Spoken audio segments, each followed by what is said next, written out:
The untouchable True School Sports Empire proudly presents something the boxing game's been missing. Hey, what's going on? It's your boy BT. And this is the official Daniel Dubois versus Ricardo Snijders live fight reaction. It's your boy BT, Brendan Taylor, with my main man, 50 grand, Alex, the big payback, Fitzmaurice. You know what I'm saying? Got the Thrasher hoodie on, styling and profiling all up and down. You mofos. What's up, Alex? How you living? Man, I'm all right. What about you? I can't complain, man. It's always a good day when I'm able to go live for these fights. For those of you who are watching, shout out to all 9 of you that are currently tuned in. Thank you for tuning in to True School Sports and rocking with us. We'll be live for this fight, and we'll also be live for tonight's card featuring Victor Postal versus Jose Ramirez. It's gonna be a fight we've been waiting for a long time. Now, I saw a couple of comments. I want to get to those. Make sure you guys smash that like button if you haven't done so already. Right now, we're still patiently awaiting for the BT Sport stream to start.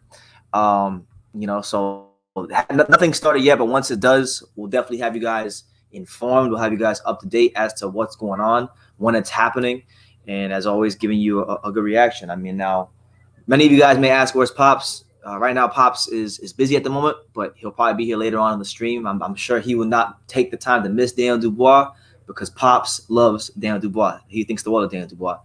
And speaking of Daniel Dubois, this is a fight for Dubois that's it's really looked at as nothing more than a stay busy fight. You know, he's fighting a guy that's not really the most known in Ricardo Snijders, and it's like they're not gonna really put him in there with anybody too crazy because they're gonna want to eventually have that Joe Joyce fight. So Alex, I'll ask you, because I don't think I've ever asked you about Daniel Dubois. What do you think about Daniel Dubois from the fights you've watched, if you've watched any?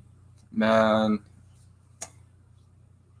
he kind of needs to step up a little bit in competition so far. Like, I like what I'm seeing, but yeah, I just want him to step up. Basically, that's all I have to say. Yeah, we're all waiting for that step up fight. You know, he had his fight last year with Ebenezer Tate, who was like 173 on BoxRec. He's been fighting a lot of cans. You know, he had probably one of the biggest cherry picks in boxing in 2019 against Kyle Taro Fujimoto. And so, yeah, I'm gonna agree with him. I like Triple D. I think he's one of the best prospects in the world. We want to see Triple D in there with somebody, you know, who could really give him a run for his money. See what I'm saying? But shout out to everybody who's here. Colin Boston, shout out to you, champ. Jeffrey, has my stream started yet? No, it has not. I'm still waiting myself, Jeffrey. Shout out to my guy Nathan Carey. Daniel Dubois has no defense. He will never win a world title. You trolling? Yeah, I know. I can't really get too upset about anybody fighting chumps right now. Like, I understand the boxing business. Like, I understand how it works. Like, I understand there's no crowds there. Therefore, there's no gates. Therefore, there is no extra money to pay the big names to fight other big names. So I fully understand it. It's just hopefully it's just a rough patch boxing has to get through. But they better start soon. Boxing better get it together soon, because like that hasn't stopped the UFC. I know it's a different business, but like that has not stopped the UFC. UFC out here putting on, like, for their fans at least, the matchup the fans want to see. Yeah, that's very true. Man, so we just waiting for this card to start. Waiting for it to start, man. Also, it is worth noting that Arizona Lara is also fighting tonight against some guy. And make of that what you will. Like, I'm not really like last week's PBC card and this week's PBC card on Fox. They're more like showcase fights. I've noticed with PBC, their Fox fights are more like showcase fights, but their Showtime fights are the fights that people really want to see. Yes, Dan. Shout out to my man Dan. Yes, Dan.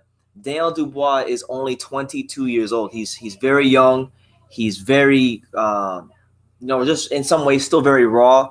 He's still learning his trade. He's still learning his craft, and he looks very good for a fighter at 22 years old. He's operating at a high level, I would say, for somebody who's 22 years old. Now, you got to give credit to Frank Warren. You got to give credit to the fine folks over at Queensberry Promotions, because these guys are putting him in there with the opposition that's going to bring out or highlight what his strengths are and make him look better than he is. Yes, and shout out to Pops. Pops says, y'all don't sleep on the last American heavyweight hope, Jared Big Baby Anderson. Yeah, he's fighting next weekend. He'll be fighting, I think, Rodney Hernandez. I think that's what he's fighting. I don't know who he's fighting next, but he's fighting somebody really, really soon. Yeah. Povetkin, I mean, nothing's come out about his drug test, so I don't know. Nothing's come out about it. Do you think Povetkin was cheated against Dillian White? No, I don't think so. Like basically, you were watching that video by what's his name, bro? Like you know how the WBC is, basically. Yeah, it's about the Nordic Warrior, the one we were watching. Yeah, on Wilder. Yeah, hey, shout out. I mean, he's here sometimes. Shout out to my main man, Nordic Warrior. I just watched your video about Deontay Wilder being the biggest fraud in boxing history. It was a really good video. But yeah, right now the stream hasn't started. Also on this card, I want to highlight this. Also on this exact card, you got Charlie Edwards. You know, or no, not Charlie Edwards. You have the brother of Charlie Edwards. You have Sonny Edwards. He's fighting for a title. You got heavyweight prospects and former Tyson Fury sparring partner David Adelaje. It's his third professional fight. Big, strong kid. You know, good power. Someone that I don't want to say he's like someone like that you're gonna want to watch, because some people have say, like, I've talked to people about him in boxing. Some people think he's not that good. I think he's just a raw kid with who's big and strong, and there's obviously a lot of work to be done. But he's been sparring with the great Tyson Fury on a regular routine basis, so I would fully expect that he's gonna progress a little bit at some point, at least to be a European level fighter. You know, at least. Yeah, true. But he's on this card as well. It's a card where, like, if you look at just who's on it, it's not the most stacked card in British boxing history. Mm-hmm. None of these cards have really been the most stacked cards in British boxing history. Although I will say, I think Eddie Hearn's been doing a pretty good job. With his last two cards, they've been pretty good.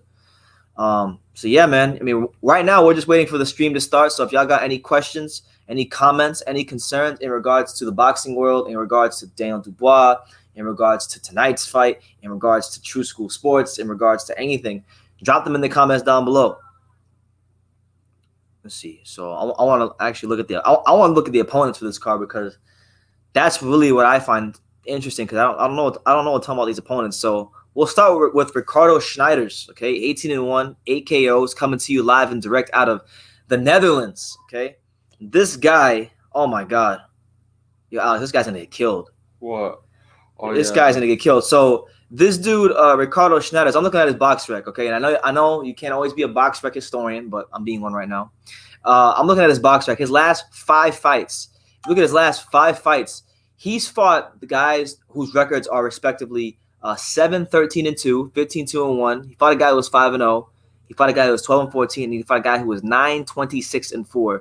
And he's from the Netherlands, and he hasn't really boxed outside of that Netherlands level, if there is a Netherlands level in boxing. So this could be really ugly. I'm expecting a Daniel Dubois stoppage within 4 rounds. Devastating. Yeah, man. Feels so great, man. Feels so great right now. Why do you feel great? Had to let go of, something toxic. I feel you, man. We all gotta let go of something toxic at some point in our lives. You know what I'm saying? We all got to. Shout out to Pops. Pops asked, did you see Wilder making or saying that Povetkin might have taken something for the White fight? It was on a Fight Hype interview. Yeah, he said in Russian. It was translated in Russian. He said that he believes in an eye for an eye. I saw that because obviously White had his controversy with UCAD last year. Povetkin had his whole controversy with Meldonium when he was supposed to fight Deontay Wilder, but he was ultimately proven innocent in a New York State court. I don't think, personally for me, like until I see anything come out, I don't think Povetkin took anything. Like Dan said, if Povetkin was on PEDs, he needs to up his dose, because he was really gassing early in that fight, tiring quickly. I think if White, personally for me, I think if White would have made it out of that 5th round, he would have been on cruise control the rest of the fight, and he would have been well on his way to either a knockout victory or a points decision. But sometimes when you hurt a fighter, that's when they're the most dangerous. And White got careless, and like fighters say when they lose. It's boxing, man. I got caught with a good shot. Yeah. I got caught with a good shot. It's boxing. See what I'm saying? But yeah, this fight right here, I'll be honest with you guys, I'm live for it because on this channel, Daniel Dubois is a very highly rated prospect, especially by Pops. Pops loves Daniel Dubois. Pops swears up and down that Daniel Dubois is the best heavyweight prospect in the world. So he's actually the main reason I'm going live for this fight, because I'm sure by the main event he'll be out here and he'll be live with me. But if it wasn't for Pops, I probably wouldn't go live for this fight. I'll be real with you guys, because there's no reason on God's green earth for me to think that Ricardo Snijders is gonna win the WBO International heavyweight title against Daniel Dubois. I can't see it. I can't. But this is why we watch the fights. We never know. You know, I didn't think Pavecchio was gonna be dealing white last week, and look how that turned out. True that, yeah. But you got a couple of prospects. You got Willie Hutchinson's on this card. Sam Maxwell, who I've heard a little bit about, because Sam Maxwell is 140. He's fighting Joe Hughes, who's 17-5-1. I'll be honest. Okay, so I'm not gonna shit on the card too much more. I'm excited to see these prospects like Dubois in the heavyweight division, like Dubois, David Adelaje, you know, guys like that. But as far as the rest of the card, it's very, to say it nicely, pedestrian. It's very pedestrian. Yeah. Now, while we're sitting here and while we're waiting for Queensberry Promotions to start up, and it's been 20 minutes. It's been a long ass time. Have you been live for 20 minutes already? It says 2:20. We've been live for 20 minutes already, pretty much, and they still haven't even started. So I guess we'll just talk until we can't talk no more. Let me see. I want to look at Jose Ramirez's undercard for tonight. I know Arnold Barbosa is on the undercard. Shout out to Arnold Barbosa. He's someone that a lot of people rate highly in boxing. Where the fuck is the box bag at? Let me see. Okay, here we go. So he's fighting the always tough and very game Victor Postol. And I want to give a shout out to Jose Ramirez. If you look at his last 4 fights, all guys he's beaten are name opposition. Amir Imam, you know, obviously a lot of people don't rate Amir Imam as highly as they once did. Fair enough, but he fought him when he only had 1 loss. Beat him for the title that was vacant. He fought the undefeated Antonio Orozco, very tough fighter. Then he fought Jose Cepeda, who gave him the toughest fight of his career, and then he fought Maurice Hooker in the unification fight when Maurice Hooker was in his best form and destroyed him, like just hit him, beat him within an inch of his life that fight. Folded him up like a blue steel chair. Now he's fighting the Iceman, Victor Postol. Now, this whole card tonight, man, it's a very interesting one. I gotta say it's an interesting one. Couple of interesting prospects on tonight's top rank card. You got Elvis Rodriguez, who's an interesting upcoming welterweight prospect. You know, Elvis Rodriguez punches really hard. You know, we were talking last night about this new wave of Dominican fighters. You know, Rosario, Jackson Mariñez. I was telling you about Frenchy Fortunato. You know, they got Fortuno still there. You got Felix Diaz still here. But add this guy to the mix. Elvis Rodriguez, 8-0, 8 KOs. He's got thump in both hands. He's gonna be one to watch. He might be part of that next crop of the welterweight division. So Top Ranks really seems to be putting like a lot of resources into building him. And he's fighting tonight. He's taking on a guy named Cody Wilson, who's 9-2. Cody Wilson. See, has Cody Wilson fought anybody we know? He's not fought anybody we know. And yeah, this guy is probably going to get his ass waxed horribly, because the highest level this guy's ever fought at, Alex, this guy fought for the USA West Virginia State Super Welterweight title. Really? Yeah. So that's not too high of a level, and he's stepping up to fight this guy. So if this guy is worth anything, Elvis, he's gonna fold this dude up. That's what it looks like on paper, but fights aren't won on paper. So he's fighting tonight. Every time I've ever seen this kid fight, it's always a devastating knockout. Every single time. Every single time. I think you'll probably like him. I think he might mess around and become one of your favorite fighters. All right, so he's on the Postal. He's on the Postal Ramirez undercard. You got him. You got Arnold Barbosa Jr., who is a prospect at 140 as well, that people are hyping up, saying that he's going to be this, he's going to be that. You know, he's a good little fighter. I saw him fight last year. We saw him fight last year on the Lomachenko crawler card, and he had a pretty good performance. That was against Mike Alvarado. He stopped Mike Alvarado, won the NABF title. And he also recently fought William Silva in November of last year, and he stopped him. So he's got some names we know. He's fighting a guy tonight named Tony Lewis, who's 29-3. So I'm looking forward to seeing Arnold Barbosa, because he's one of those guys who doesn't talk much, and sometimes you can get lost in the sauce. You don't get talked about as much. You don't get as much hype in boxing if you don't talk as much. But he's a good fighter from what I remember. That's a good fight. You got Gabriel Murataya, who's a school teacher, who Top Rank had fight in the bubble multiple times. He's fighting Justice Bland out of Brooklyn, New York. So that's gonna be a cool little fight. And that's pretty much it in a nutshell. There's a couple other fights, but those are the fights that kind of stand out to me on that card. Yeah, true. Yeah, so let me see. Any comments out there? Any comments? Shout out to Al the Pal. No, my Jeffrey, my ESPN Plus. I'm waiting just like you, champ. I'm waiting just like you. You know, I'm waiting just like you. Ruben Crespo, he says, "Look at him. You damn right. Look at him. I got the extra rare Marlin jersey, the mid-90 with the mid-90s font on the road jersey. This shit is extremely hard to find. I look near and far for this jersey. I was glad I found it. Shout out to the Marlins. Hopefully they bounce back from a tough loss yesterday to the Tampa Bay Rays. You know, can't lose 20 games in the 60-game season, but the Marlins are doing good against all odds. The Marlins are a playoff team right now, so hopefully, fingers crossed, that continues. Let's see what else we got.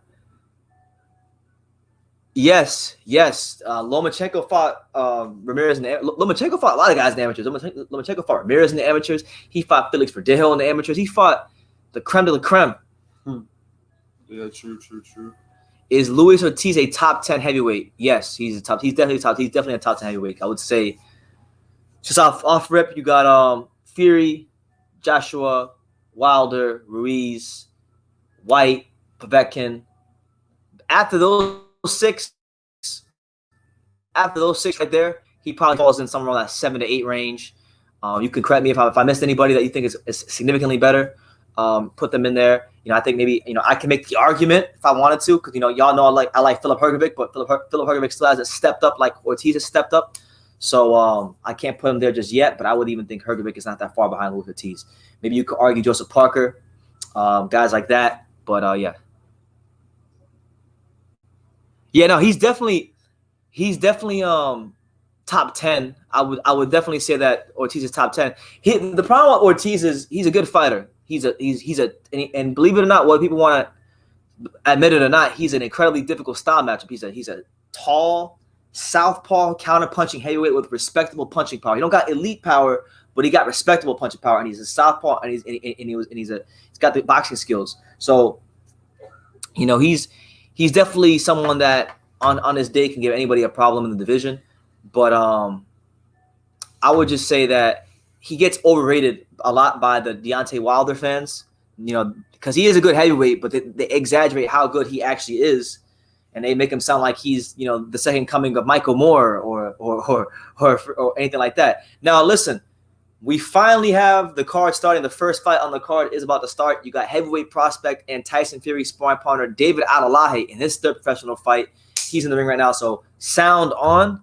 It's your boy BT, True School Sports, the untouchable True School Sports Empire with Alexander, the big payback fist Maurice. Y'all be hating on his man in his pink hair, but guess what? This man got style. Yeah. He got swag. He got charisma. He knows who he is. He doesn't need your validation. So anyway, we're gonna go to the main event, the first fight on the card.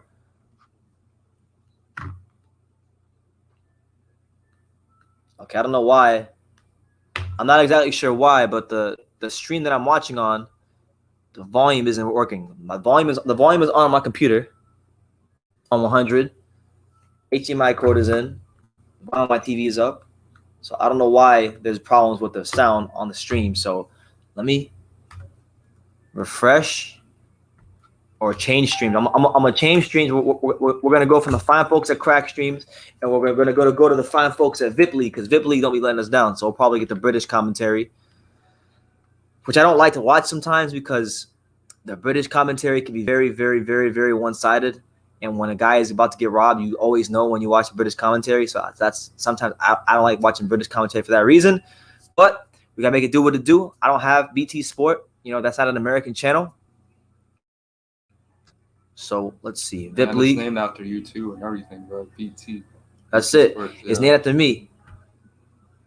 But David Adelaje, he's someone that some people are hyping up in the boxing world, in the boxing industry, as someone to watch. Yo, why is there no sound? Am I tripping? Yo, there's no sound on any of these streams. Okay. F it. Craig Finch, what's up, True School? Have not followed anything in a while. Big life change. Used to be called Feminine Angry Dwarf. Yeah, I remember you, man. I see you in the comments all the time. So it's good to know your name, I guess. Shout out to you, Craig. Hope you're well. Hope you're well, Craig. Hope everything's all good.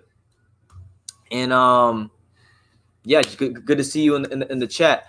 P. Dastine says, I can't hear you worry about anything.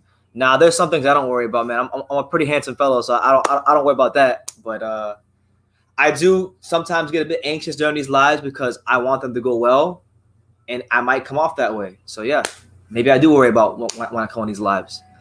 But anyway, I don't need the commentary to tell me what's going on in the boxing ring. I can watch the fight for myself, and I'll let you guys know what's up. So right now, this is just a problem that I'm gonna have to deal with. We'll get it fixed at some point during this live. But we got David Adelaje in the first round. He's a 4-rounder. It's his 3rd professional fight. Let's see. You know, shout. I mean, at least I can see it. So the ring is incredibly small. David Adelaje is in the black trunks. The guy he's fighting, his name, I think his last name is Williams. He's in the gray trunks with the highlighter trim. Williams. Or not Williams. Adelaje. You know, guy was a Fury sparring partner, a guy that you know, has some physical abilities. You know, this is a guy that I believe, I don't know what he got a degree in, but he got a degree from some university because I heard him talking about it. That seems to be a trend for a lot of British fighters. They go to college and they get a good degree and they box. Yeah. Williams tying up David Adelaje at the moment. Damn it. There you go. Good double jab there by David Adelaje. David Adelaje looking for openings, you know, and right now he's stepping in with his jab. The guy Williams, he's kind of pawing with the jab. So when they trade jabs, Adelaje's jab is the stronger of the two, and it's pushing him back. But I want to see David Adelaje. Oh, there we go. Williams is not the easiest to get to. He's a survivor. He knows his way around and he knows how to put the rounds in. I think I'm gonna go get a haircut. Yeah, so there's gonna be a big surprise when I come back, you guys. Okay.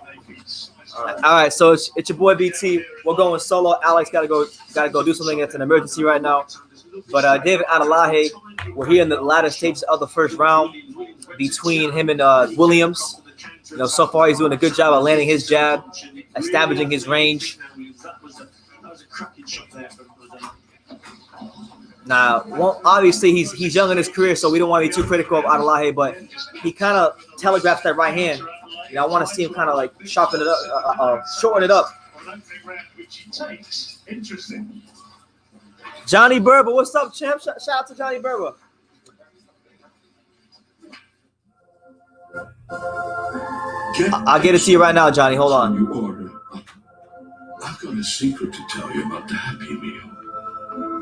There is no courage without fear. Be courageous, Mama. There is no courage without fear. Be courageous, Mama. That's what I'm watching on right now. Order and pay on the McDonald's app. You can still get your favorite. With contactless order and pay on the McDonald's app. You can still get For those of you wondering, the fight is on BT Sport. It's on BT Sport, and if you're in America, obviously we don't have BT Sport in America.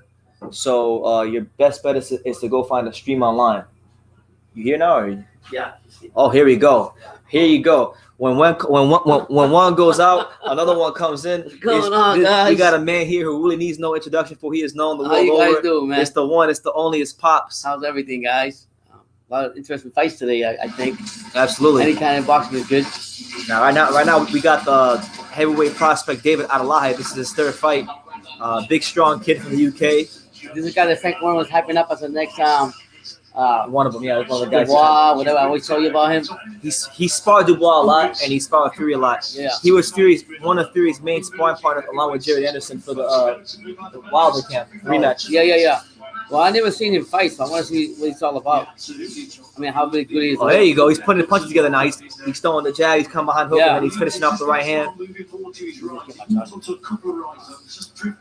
Michael Ryan, yeah, you're right. Michael Ryan is correct. It's on ESPN Plus. If you're in America, it's on ESPN Plus. If you're in the UK, it's on BT Sport. But right now, we got David Adelaje right now having his way. He just knocked this dude off balance with a jab. Jesus. He's throwing a real strong power jab. I like that. There you go. Good right hand there from Adelaje. And then he pivots to the right and creates a little angle for himself. There you go. Body shots. Look at him. He's out here handing out rib dinners. He's coming over here. He's going bang, bang. You know, getting good torque behind these body shots. Yeah, my boy Johnny Berber says hi to you. Hey, what's going on, man? I tried to find my charger. I'm always anyway. Yeah. Check over there. Yeah, it's somewhere. I don't know what's that. I'm trying to, yeah. There you go. Good right hand from Adelaje. Adelaje looks like he's bigger than, taller than Dubois, though. I think he's more. I think he's more muscular. He looks more muscle bound than Dubois. Yeah, I don't see. I mean, when he puts his punches together, he looks nice. Yeah, it looks good. Man, I don't know. This guy they got in front of him is. I don't know where they found this guy. Punching bag. Yeah, I mean, he is. He's just shelling up. He's not really giving. Nah. From how they're hyping him up, and what I'm It's seeing, only his third fight though. I know. What I'm seeing, I'm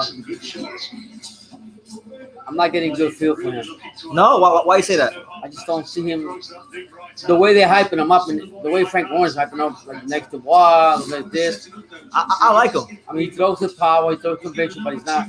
It's his third fight. Yeah, I expect a lot. But I want movement. I want this. I want It's his that. third fight. Yeah, I know. It's his third fight. How my son say, if my dad doesn't see certain things, he's already critical. There you go. Good right hand from David Adelaje. He is bigger than Dubois, for sure. I mean, he's got a lot of work to do. Good counter right hand by the journeyman or Williams. He's got a lot of work, obviously, Adelaje, but when he lets his hands go and he puts them together, Do you think he's better than Ajagba? is he better than What I'm Ajagba? saying, Ajagba for me has no full movement. I'll tell you this. Doesn't have that. I'm not gonna sit here and hype this kid up, but David Adelaje already in 3 fights is more fluid. Okay. When he throws his punches, they're more fluid. He's more ahead. He's more than ahead. Ajagba. Yeah. Ajagba is robotic. He got like Yeah. bad footwork. Okay. So you still think he's going to be a big UK fighter? You think he'd be better than Dubois? No, It's too early. Hell no. It's too early. No, Yeah. but I don't think so. No. Yeah, you're hyping him up. I mean, that's how Frank Warren's hyping him up. But then again, every promoter does that anyways. You know? P. Dastine says, I've been subscribed to you since you started. You put in some good content. Keep it up and stay active and stay consistent. Absolutely. I'll definitely continue to do that, man. I'm like a fine wine champ. I only get better with time. I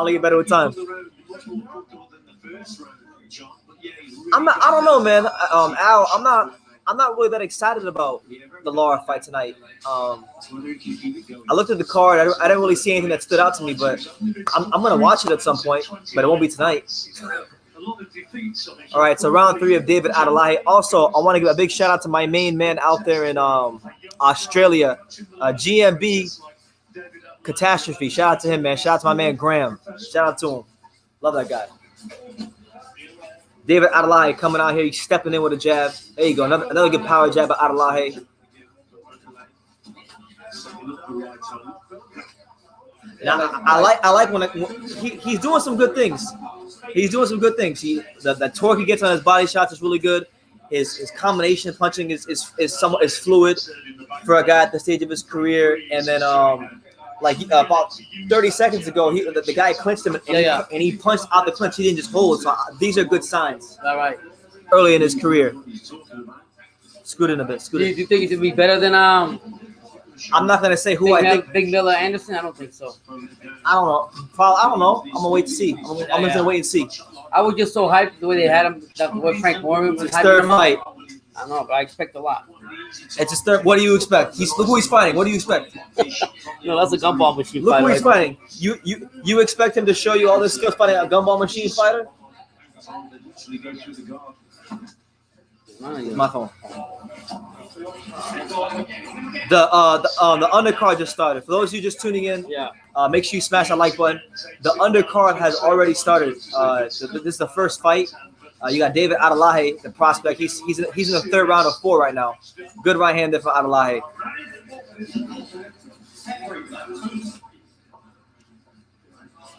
Yeah, Lara's from Cuba. Now he trains in Houston. Yeah, he trains in Houston, but he's from Cuba. He's asking me where he's from. Oh, good you go. Good right-hander. What's the nationality? He's Cuban. Look at this. A third round stop for David Adelaje. There you have it, man. Good performance. This is my second time watching him fight. I didn't see his second fight, but I saw his pro debut, and he looked like he's definitely improved since his pro debut. Albeit, we always have to take these prospect fights with a grain of salt, good or bad, because it's only his third fight. And this wasn't a guy who had a big amateur background. This guy didn't have like a million fights in the amateurs. He's doing some learning on the job. And listen, if you're sparring with the likes of Tyson Fury on the regular right now, you're gonna improve. Yeah, I've seen the improvements, and Tyson Fury actually said himself that this guy is one to watch in the future. Okay. I just hope that as he continues to develop, and just my own opinion, I don't want him to come in here like BB Muscle Bomb when he goes in the ring all the time. I mean, down the road we'll catch up with him. He's Muscle Bomb. But he's young now. I get it. He's a young buck. But he don't look stiff though. Like the punches, they come on nice. Yeah, you're right. Yeah, they come on nice. They don't like he's struggling to throw punches or that he's tiring out.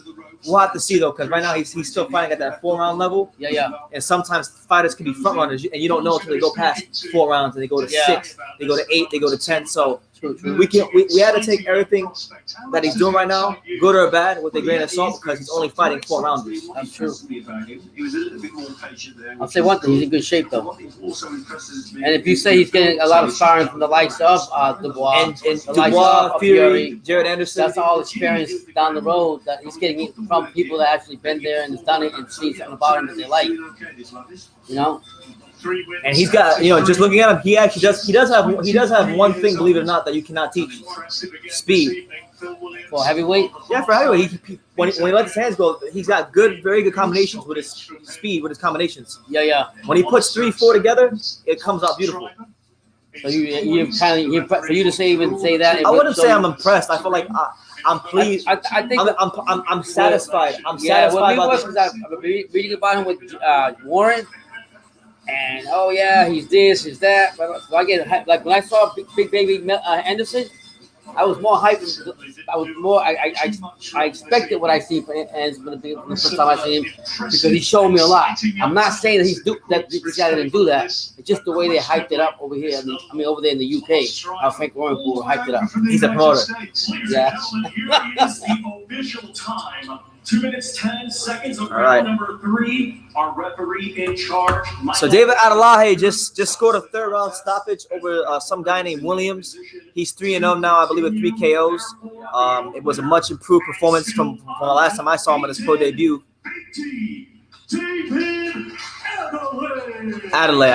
David Adelaje. A couple of years or so. Tonight we say that he's a winner again at the 100%. Who else on this card? The other big name on the undercard is not Charlie Edwards, but his brother Sonny. Okay. Sonny's the co-main event. I forgot who he's fighting.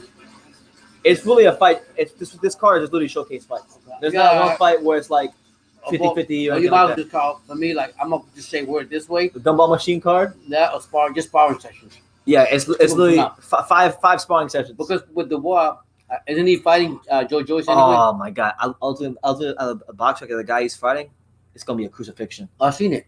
You saw his box fight? Yeah, I was like, what the hell? That's why I said that was just like a. The guy has never fought above Netherlands level. Let me tell you something. I don't know how come. I'm not saying that promoters always put the right cards out there, but how do they expect us to keep the interest of us boxing fans, or fans that are actually really into the boxing thing, when you're going in, selling us. Gumbo machine fights. Yeah, man. Like literally, like you already know that the ball's gonna run over that guy. I've seen his record. He didn't fight nobody good. So I looked at him. So I did what you did. Did a little research. I was like, what in the world is this guy? Yeah, and they picked him for a reason. You think they'll put that Daniel Dubois on there with somebody tough while they got the Joe Joyce but fight? I'm saying this. I get it, but if you're gonna get a tune-up, get somebody that's gonna this Honestly, decent. this fight, Jesus Christ, I wouldn't even call it a tune-up. This is like I can't even find a term, but like it's worse than a tune-up. It's worse than a tune-up. Mm-hmm. I wouldn't say it's as bad as Fujimoto, but it's not too far off. Oh my God. I mean, like I said, it's you guys. I can just imagine you guys' reaction. Like for us to get up for fights and look at the cards and see what they're all about.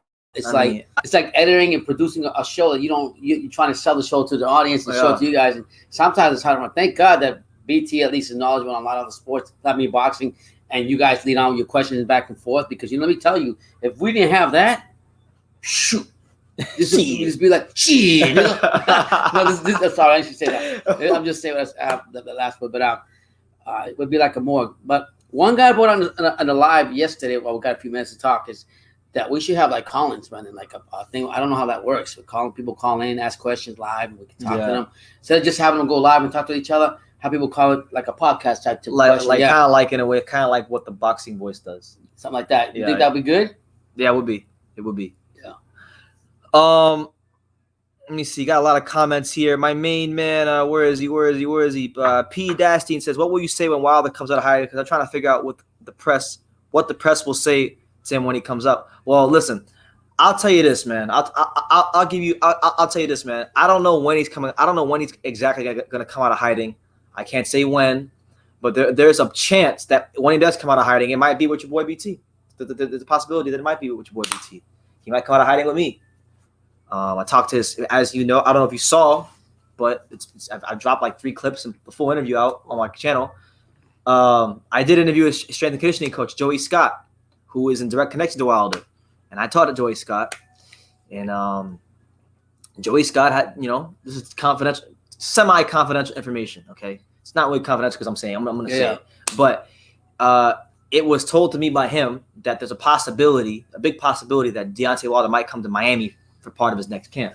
So if that happens, rest assured, your boy BT will interview Deontay Wilder, and it's going to be something. Well, I'm going to break the internet. Let me just tell you like this. Just recently when he made that high fight, I don't know if that was the most recent interview that he made since he's been in hiding with fight hype, where he was talking about the Povetkin and white fight. But it wasn't an interview. It was a tweet. Oh, it's a tweet? I'm sorry. It's a tweet. Then my point is that when he does come out of hiding or whatever the case may be, he's going to have to face the Hughes because we're going to ask him, like literally, what have you been doing since you've been hiding? Because we haven't heard from you since, before. Are you over your loss? Are you getting yourself in shape? All these basic questions. But the reality is, I just don't want him to come out here and start bashing any other heavyweights that actually stood up and fought White. You know what I mean? I actually got in the ring with White.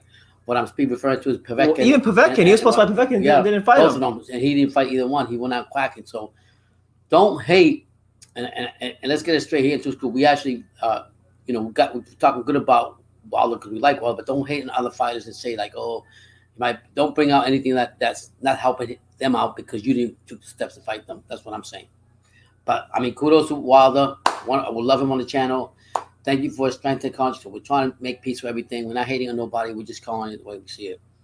Yeah, my man Chase Athletics says that Miami is not a good idea. He needs to get back to Alabama. No cameras. Drop the skirt too. Well, you do realize like no matter where he goes, there's going to be a camera at some point. Because if it's not here in Miami with me, the Boxing Voice will go to Alabama and they'll stalk the hell out of him because that's just how it goes. So I agree with you. I think he should kind of take for this fight. He should really take the Tyson Fury approach for what Fury did in the last fight because there was no cameras in Fury's camp. It was very closed off. It was very kind of like private. You didn't really hear much. So yeah. I just hope that for his sake that this time he got peace. He got whatever he accepted, whatever the case might be. In that not even that while he's in hiding, while he's in the pandemic, or while he's still in the coma from Fury. That when he wakes out from it, that he literally works on his skills.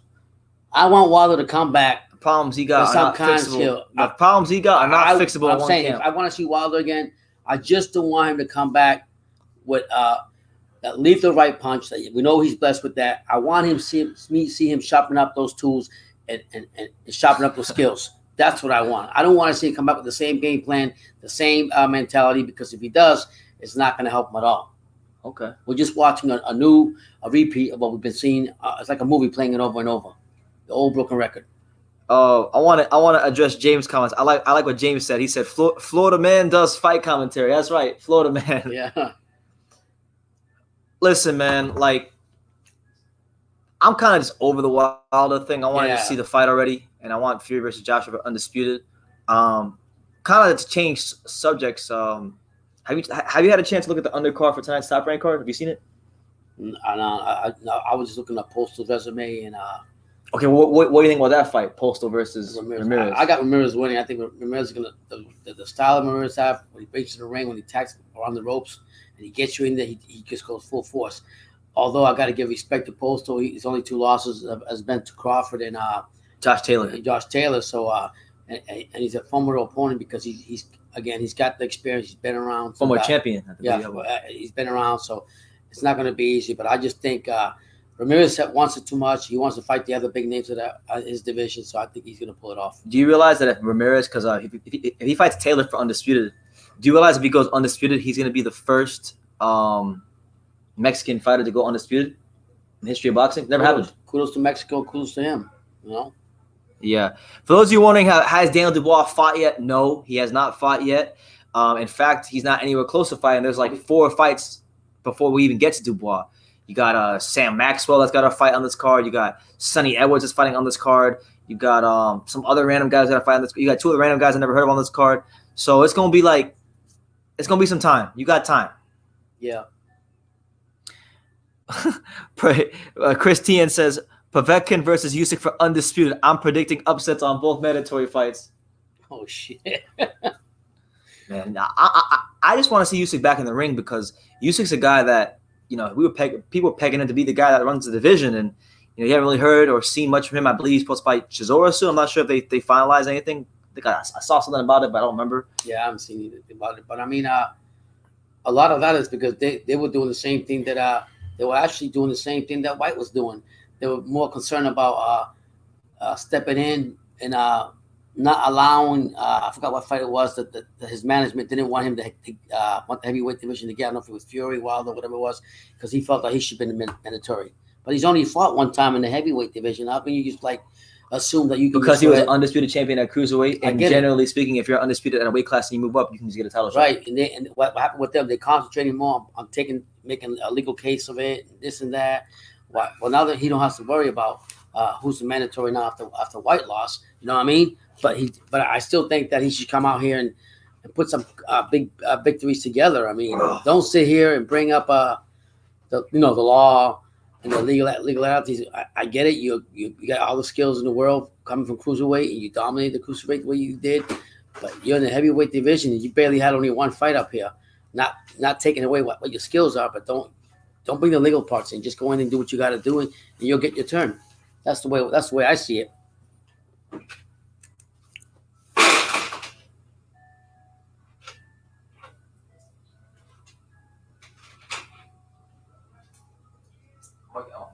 I'm gonna get some water. Where you going? To the store. Family Dollar? Water. 10, 20, 30. We going to Family Dollar? Yeah. Just So we're just on a commercial break here. Nothing's really happening right now as far as the fights and stuff. So I mean, fire away if you got anything to ask me. Yo, guys, I'm going to step out right quick. I got to get some water because these bright-ass lights is hot, and we don't got no water right now, so I'm going to get some water. Pops is going to be here. He's taking over. So y'all can talk to Pops, ask him some questions. I'll be back in like 10 minutes or so. Yeah.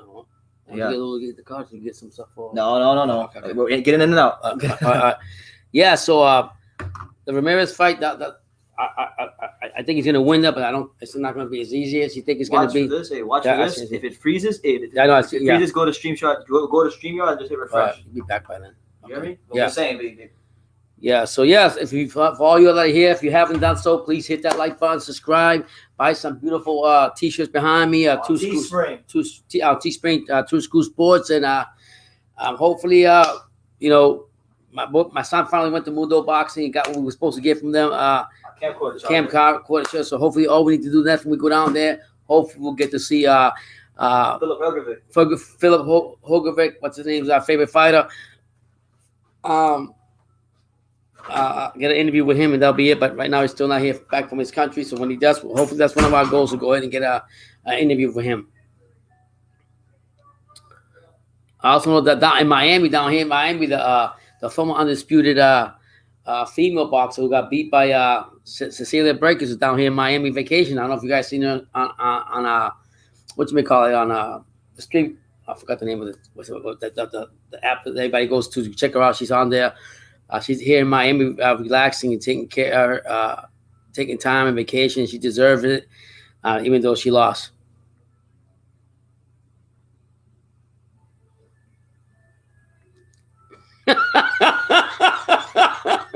You make me laugh, James. You're right. You're right about that. I mean, but at the same time, I think that BT and the strength coach and, so to speak, the Wilder team, they actually, mended things together and it came with some positives with it. So for me, if that does happen on True School Sports, if we do get Wilder over here, it'd be great. And just the fact that we got to talk to a strength coach and got everything rolling. We're not really hating on Wilder. We just say things the way we see it. Sometimes it comes out the wrong way. We have respect for him, just like for any fighter here. It just sometimes boxing is boxing. We're gonna say it the way we say, whether we like it or not. So here we go with the next fighting here. The next fight, I don't know who it is. I'm gonna let you know right now. It's Joe Hughes. About what a big night it is for Sam Maxwell. This fella is a quality operator, former European champion, and still a man who craves his own world title shot. He's been a pro now for 10 years. Usually struggles a little bit against the movers. Tonight, what's up? 305 in the house, Coach Nin. Yeah, so right now we got the announcement of Joe Hughes fighting, I don't know who right now, waiting for his next opponent. And now let's welcome to the ring the defending champion fighting tonight out of the blue corner, Super Sam Maxwell. Well, Sam Maxwell's coming in now. I guess he's the man fighting this guy, Joe Hughes. Sam's got a black robe on, white gloves on. I think it's aqua. I'm gonna put aqua and black. Aqua boxing shoes on. He's coming in the ring right now. See what he got. Yeah, you're right, Pete Destin. I seen that fight with Joyce and what's it called? Usyk and Joyce, and it was really a really good fight. If they ever fought again, that'd be even greater fight. And if they fought up here in this level, I honestly think that Usyk will beat the shit out of Joyce. Only because he's younger, stronger, and I think he'll take him over. So there we go. And it'll be for the WBO European Super Lightweight Championship. It's for the WBO Super Light Championship. The vacant over here. The European. 32 Red, Foot Asylum, and Unibet. It is sanctioned by the British Boxing Board of Control, Board Representative, and WBO Supervisor Dennis Gilmartin, along with the World Boxing Organization President. As a journalist, you got to learn to accept anything that comes towards you with some of these fighters because you don't know what's going on through their mind and what's going on. So, yeah. So sometimes we don't like it, but that's part of the territory. And Michael Alexander. Our referee in charge will be Bill Edwards of. But this is for the super lightweight European WBO belt. Introducing to you first the challenger fighting tonight out of the red corner. He's wearing white with black and weighed in at 9 stone 13. For you all right here, please go ahead and hit that like button, subscribe to True School Sports, buy True School Sports, support us anyway, super chat, whatever you can do, we appreciate it. So here we go. Hughes is 17-7. 17-7, 5 knockouts, and Maxwell 13-11 with 0 knockouts. This is for the European Super Lightweight Championship. Maxwell Hughes. His opponent across the ring, he is the defending champion, fighting tonight out of the blue corner. He's wearing black with green and weighted the same as his opponent, 9 stone, 13 pounds. Maxwell's 1 year older. He is undefeated with 13 wins. 11 of his 13 wins come by way of knockout. Ladies and gentlemen, here is the reigning and defending WBO European Super Lightweight Champion, Super Sam Maxwell. Let's see how this fight's gonna end. Like I said, I'm not really too excited about some of these fights I see here with the European fighters. I don't want to be a boring fight. I want to see some power, some action. If it's gonna go for a belt, showing what you're all made of. Let's go. Sam Maxwell 5'10", the taller man with the reach advantage. Yeah, man. That's like I was telling you, man. Usyk and George would be a great fight here in the heavyweight division. So here we go, the first round. We got Maxwell in the green and black shorts, and then we got Hughes in the white shorts on. They're both middle of the ring right now. Maxwell got a couple jabs in. Hughes not doing much. Maxwell's doing most of the jabbing right now. I guess just getting a feel like always in the first round. And from what I see from this round, even though it's a feeling round more or less, it's going to be a sleeper type of round, a fight for me. I want to see some excitement. So they're both in the ring. They're going back and forth, throwing a couple jabs here and there. So, I mean, what more can you ask for? Hughes threw a nice jab now. Another nice left jab by Hughes. This jabbing, they're just going back and forth in the ring, just jabbing back and forth and getting a feel for each other. Okay, hold on. Of course, as soon as I get here, the stream froze a little bit, so we have to go back over here. See what happens. Get it back on track.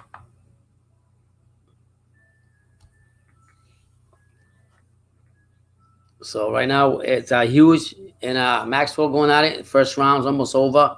From what I've seen so far, pretty evenly fight and go for either fighter. They were just jabbing, going back and getting a feel for each other.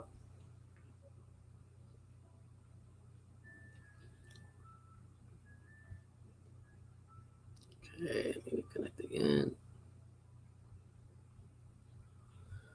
There's always something, but that's what it's all about.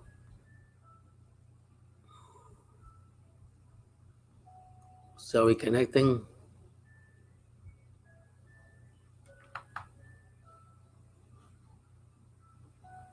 Okay. Reboot it again. Make sure we get everything right, because the last thing I want to do is sit here and play with the computer while the fights, the main fight's going on. I'll tell you that right now. So we're back again. And as a result of that, his right arm shorter than his left. We're back again. Still the first round, 35 seconds left from what I've seen. The first round can either go to either fighter, to be honest with you. You can go to either fighter.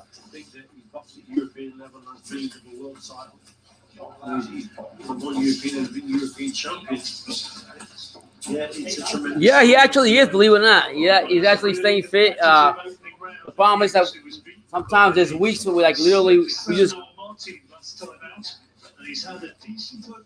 go nonstop to all these interviews and going to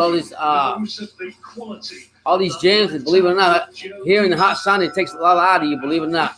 I'm not saying there's no excuse, but TSS, he's keeping in shape. He usually does his works out late at night when the sun is down, when everybody's sleeping, believe it or not. He's out there at nighttime, like one of the boxing in the gym, 1 o'clock, 2 o'clock in the morning, just doing his shadow boxing. He's running. I actually go with him. I just sit back and watch him. What I need to do is follow the example, do the same thing. Get extra napkins when you order. So yeah, we just finished the first round of Hughes versus Maxwell for the WBO super lightweight European belt. And so far, the first round I'll give to either or. I didn't see no one taking. It was like a filmy round. Opening round. Do you reckon that Joe Hughes did enough? Richard might just nick the round. Good shots here for him. Thanks a lot, Coach Nin. Thank you for supporting us and subscribing to us if you are. If you're not, just for being here, giving us support. That's all we need.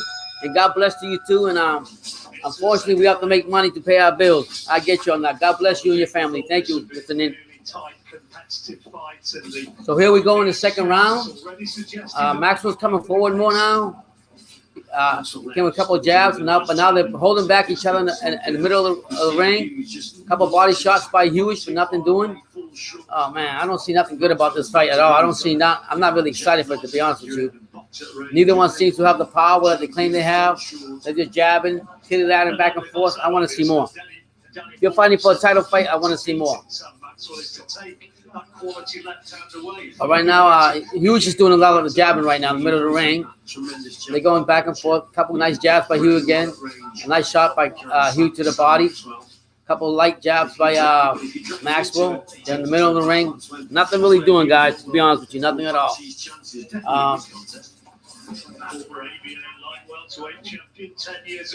Wow, I don't see nothing. I know he was going to the body on Maxwell, but nothing doing. Maxwell looking at him right now. They're both looking at each other. Who wants to throw the next punch?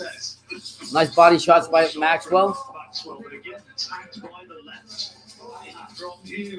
A couple more shots by Maxwell. Hughes is taking it right now, fighting back. Maxwell's a taller fighter. He needs to use that height, distance, but I mean, he was just going forward too. So yeah, but both of these fighters, yeah, to me, they have no power, and they're just like TV tag, just like BT says. Most of these European fighters, man, they just know how to play paddleball, like I call it. Never nothing really excitement about them that I really don't like. That really I like. But if you're fighting for a belt, you better show me something. Number 14 currently in the WBO rankings, Maxwell. Maxwell's just in the middle. They're in the middle again. Maxwell's jabbing. Hughes is looking at him. Another jab missed by Hughes. Now they're holding each other in the middle of the ring. Oh my God! I got to see more excitement from this. Who do you guys got tonight? You guys got Ramirez beating up Postal or Postal beating Ramirez? I mean, Lawrence is fighting somebody too named Greg Vendetti. He's not all that either, but he's out there fighting. PBC putting a card out there. And then, of course, we got Dubois later on against some Mickey Mouse, some gumball machine fighter.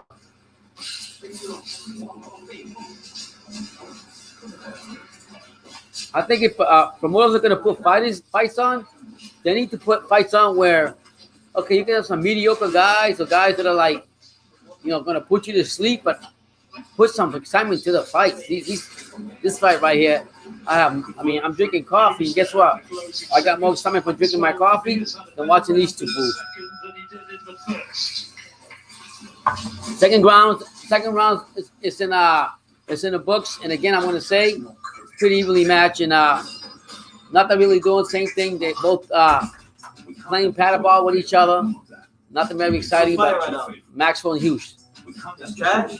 Yeah, for a super lightweight fight, I don't see nothing, man. Yeah.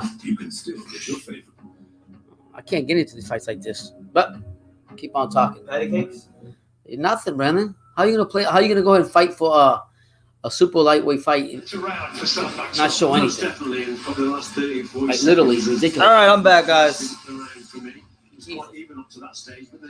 Apparently, I didn't miss much. 30 or 40 seconds. Maxwell. Hughes is always in the round, but towards the end, then Sam Maxwell used some good stuff. So one apiece for me. They asked if I was staying fit. Yeah. Of course, I'm staying fit. Yeah, I told them. I'm in dog shape. So, yeah. But yeah, I guess what was it? Sam Maxwell versus Joe Hughes, third round of a 10-rounder. Looks all right. It looks okay to me so far. Let the hands go.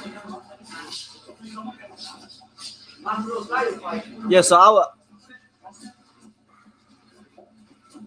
Coach Nin, thank you, man. Appreciate you.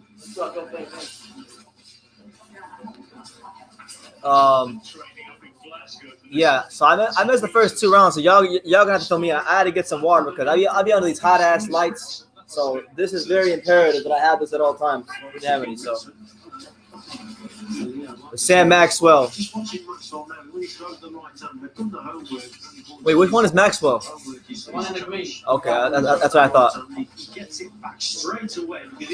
Hughes, I mean, so far through the limited action I've watched, Hughes is doing a good job of counter punching him, punching in between the punches of Maxwell. Very quickly because left hook collars from Hughes. That was from the coach in the gym. Working on that. Okay, Joe's coach is his father-in-law. There you go. Decent body shots there by Sam Maxwell.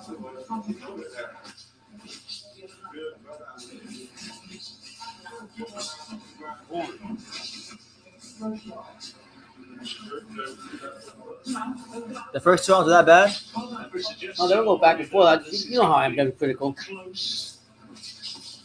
Yes, our man Sloan Broadwar rematch says, so it looks like neither of them want to be knocked out or out. They want to risk trying to get knocked out and get caught with a counter. Or no, they don't want to get risk trying to get knocked out with a counter. Yeah, sounds about right. When it's a jab for jab, you've got to put the fence in and draw the lead and then counter. Good. Experiment a little bit. I mean, they're both landing shots to each other, but it looks like that when Hughes lands his counter punches, they're having an effect on Maxwell. There you go, good pot shot there on Maxwell. Maxwell throws out the body. So. Oh my God! Do you see that right hand? He caught that shit all the way back. No, he throws to the body. I seen that. I don't know. I need to get my mind stuck on European fighters that they just like. That's my problem. I mean, it's just a style of fighting, man. Not all of them. Not all of them, most. Maxwell's actually good, though. Maxwell got some skills. I've seen Maxwell land a couple of solid counter punches. You're going to a title fight. You need to show me some excitement. Show me something. Their job is not to show you excitement. Their job is to win fights. If you're fighting for a belt, you better be legit and show me something. You haven't ever shown the jab. They're trying to show themselves. And if they show you in the process, that's a bonus. You can still get your favor. Get extra now. But yeah, we're 3 rounds completed between Sam Maxwell and Joe Hughes so far. According to my pops, the first 2 rounds weren't too competitive, interesting. Beacher, you're right. They were going back and forth. It was not a boring round, but for me, because I'm so I know why. biased, I know why. Because you don't want you want them to come forward. Yeah, and fight, throw 7 action. You want 9-punch combinations. You want everyone to be like Clay Collar. Yeah. No, not everybody can be like Clay Collar. Not everybody can be Jose Ramirez. I'm sure you like the Ramirez fight because Ramirez is right up your alley. That's what you like.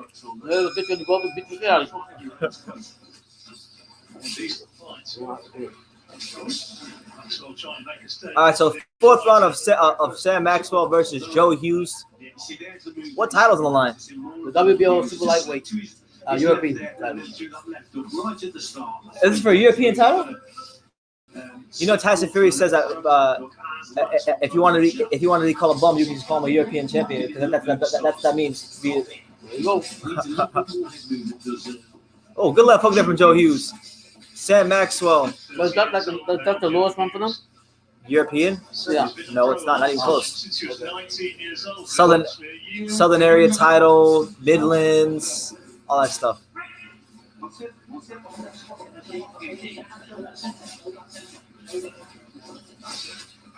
I didn't know it was. I thought something was the same person. No, good bull. There you go. Good body. You missed it. Did you see the body shot by Maxwell? You didn't see it. I want more. You didn't see it. He threw a good body shot there. I want more. You're not paying attention. I want more. Not everyone's fucking Clay Collar. Nobody's gonna throw. You're fighting for a belt. I need to see something from you to tell me that you're entitled for that belt. These 2 guys are from the same gumball machine with different color bubble gum. They find it hard to me. You're making them sound like they're Troy Williamson, like they're a bum. Like these guys are trying. Yeah, Troy Williamson wasn't doing anything against Harry Scarf. You're right. I think Maxwell's starting to settle into a good rhythm here. Actually, I think out of the two, I think Maxwell got the more power because they had 11 KOs. Yeah, the thing is, it's weird. Like Maxwell doesn't.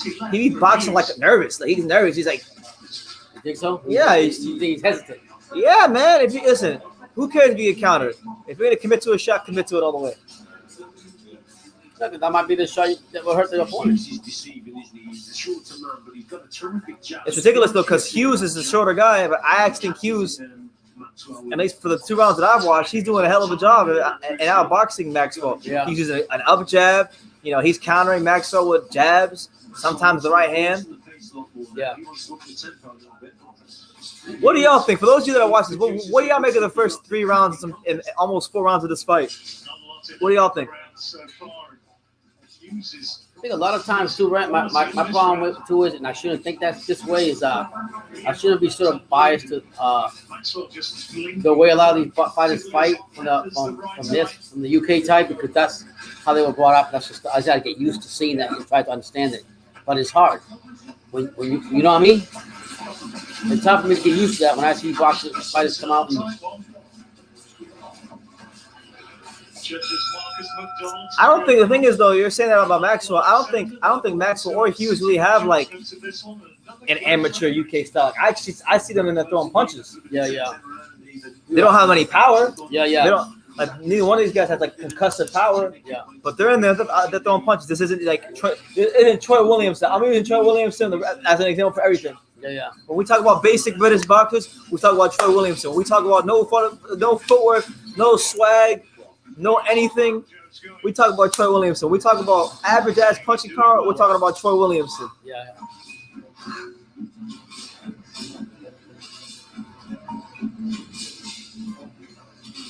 I thought Sonny. I didn't know there was 2 Edwards. Yeah. I thought they were the same person. No, I was trying to tell you that earlier. I said his brother. Yeah, yeah. Wow.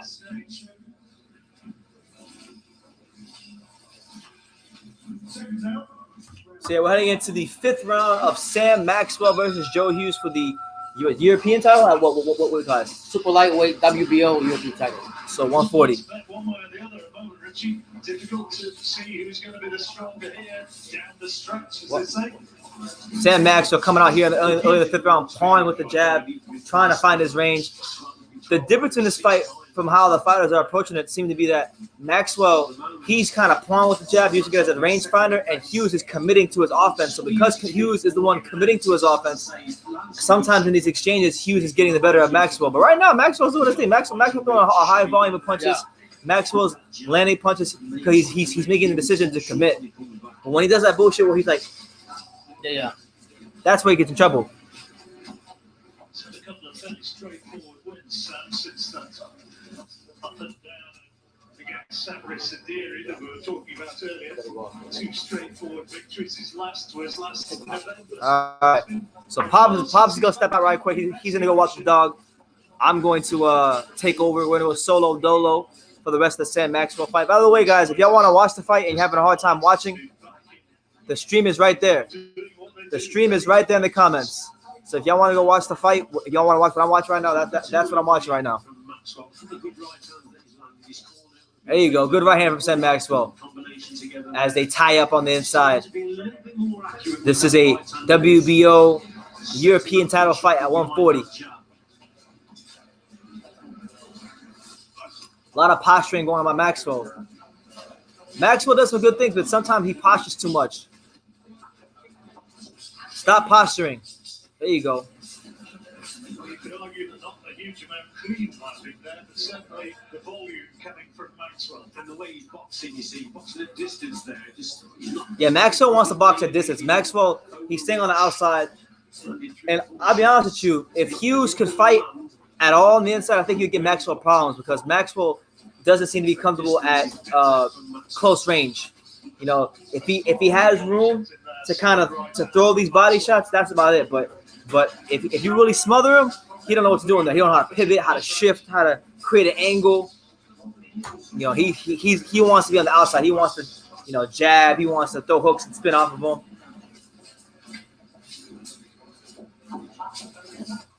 Good jab there by Maxwell. I'm not really sure who I think is winning. I really don't even know who I think is winning. I'm not scoring it. The action looks pretty even to me. Could go either way. There's still another half of 5 rounds to go. But James, yeah, man, like I like Ramirez too, but I hate that people disrespect Terrence Crawford's resume at 140. We know that he didn't have the best fights at 140. We know that he didn't fight the creme de la creme because the creme de la creme, there was no creme de la creme. The weight class is weak, but at least he took advantage of it, unlike most fighters who fight on weak weight classes, and he went undisputed. He became an undisputed champion. One of the only active fighters that's been undisputed champion in boxing. You know, him, Alexander Usyk, and Cecilia Brækhus. That's it. You know, he's an esteemed and elite company. Yeah, Maxwell, man, good fighter. You know, he throws a good volume of punches. He's active. I like his pace. But I want to see more leverage on these shots. I want to see him throw some more grown man punches. I don't want to see pity pat, because if Maxwell is to be victorious in this fight, when he steps up in the ranks at 140, he's going to run into fighters, especially if they're fighters from America, that throw grown man punches like Jose Ramirez and Regis Prograis and Maurice Hooker. And, you know, that pity pat stuff's not going to work. You're going to have to be able to get these guys respect. So, you know, it's just something to think about if you're Sam Maxwell developing as a fighter. But so far, I would say if I had to give this fight to anybody, based on what I've seen, I'd give a slight edge to Maxwell. I think Maxwell is picking his shots real well. I think Maxwell's doing a good job of imposing his game plan better than Hughes is at his game plan. But Hughes is having his own fair share of success. Don't get it twisted and don't get it wrong.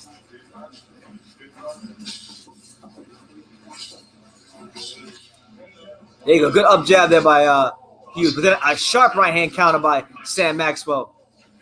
Sam Maxwell out here handing out the two-piece. There you go. Oh, there you go. That's probably the best combination I've seen Sam Maxwell throw. He threw a nice three-punch combination. He threw a jab straight ahead, then he threw the right hand, and then he came back with the right hand again. So Sam Maxwell's got some skills, man. He's not a basic domestic British fighter. He actually just got a little bit of craft and a little bit of something about him.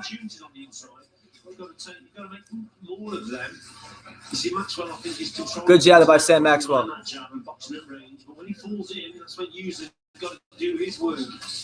Oh, good counter by Hughes. Hughes doing a good job countering. He's countering the shit out of Maxwell this round. And Hughes is interesting because Hughes is a shorter fighter, but he kind of does this thing where he bends forward, like he bends forward, but he's bending at the waist, but he's bending forward. So if Maxwell overshoots him, he's always in position to counter him with a hook or a straight, and that's been successful for him so far through the in round 6. Oh, good body shots. Here you go. Maxwell's digging. He's digging some body shots into the rib cage of Hughes. And Hughes' mouthpiece is falling out, so he's going to go and get his team to clean that mouthpiece off and put it back in his mouth. It's your boy BT. This is the second fight on our live fight reaction for Daniel Dubois versus Ricardo Snijders. Sam Maxwell beginning to have a bit more success throwing combinations and placing his shots. There you go.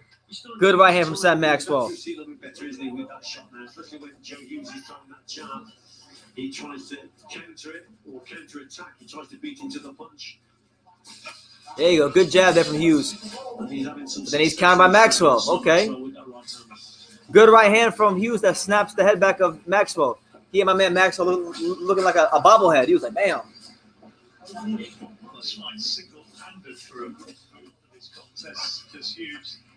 Hughes, though, I'll tell you this. He does some things good, but like every now and then, and this is something that he's gonna have to work on and improve on, is like Maxwell, he'll throw these combinations, right? Well, sometimes when he throws combinations, he's cocking his shit back here, he's cocking it here, he's like, you know, you can't telegraph your punches. That's gonna get you hurt. Extra napkins when you order. Get extra napkins when you order. Get extra napkins when you order. All right, GMB. That's funny.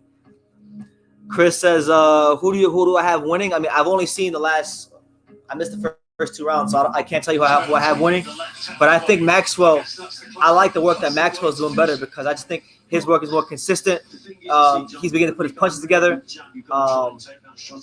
And yeah, I'll give a slight edge to Maxwell. What do you think, Chris? Do you have Maxwell or Hughes? I'm not sure. I think it's a fight that could go either way, based on what I've seen.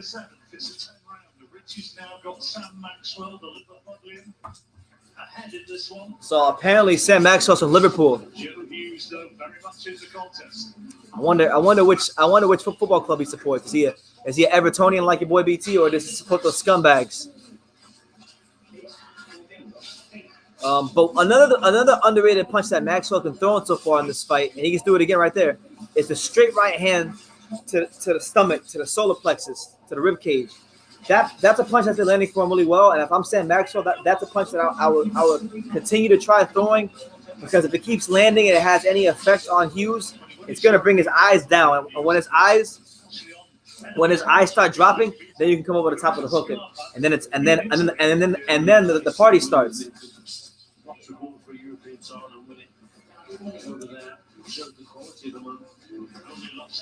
2 minutes left here in the 7th round between Sam Maxwell and Joe Hughes.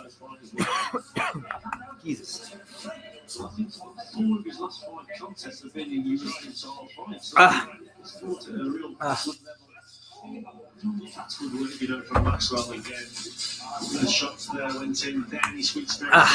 Good body shots from Maxwell.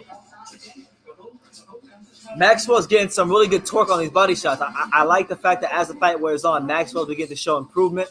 He's beginning to show the fact that he can get more leverage on his punches. You know, I want to see Maxwell as the fight wears on dig deep and throw some grown man punches like the ones that he gets through there on Hughes. Defending his WBC titles tonight.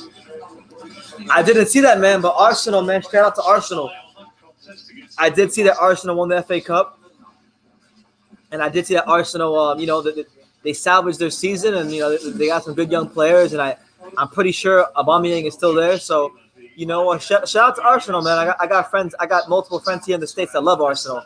So yeah, I'm just hoping Everton finally announce some signings, man. We need to get some players in the door. We need to get James Rodriguez in. We need to get Allen from Napoli.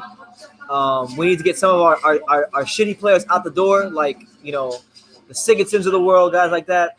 Get them out. But anyway, back to the fight. Sam Maxwell throwing some combinations. He's settling into a good rhythm, and he's doing a good job of keeping his balance. I would say the best quality that I could pick out about Sam Maxwell from watching him fight is that he does a good job of staying on balance. But he keeps things very simple. He knows he's not a guy that fights on the inside, so he stays on the outside. He stays on balance on the outside. He's pivoting on the outside, looking for punches from the outside, using his jab as a rangefinder. And that right there, that 7th round for Maxwell, I thought was his best round. I get that round to him. It's your boy BT. It's the untouchable True School Sports Empire. This is the official live fight reaction for Daniel Dubois versus Ricardo Snijders, I think that's his name. You know what? There's 22 of you guys here, so please smash that like button and let me know where you're watching my live from, where you're watching this fight from tonight. Represent your city, your state, your continent down below, and I'll give you a shout out. As always, you know where I'm watching from. I'm watching from Miami, Florida. South Florida, stand up.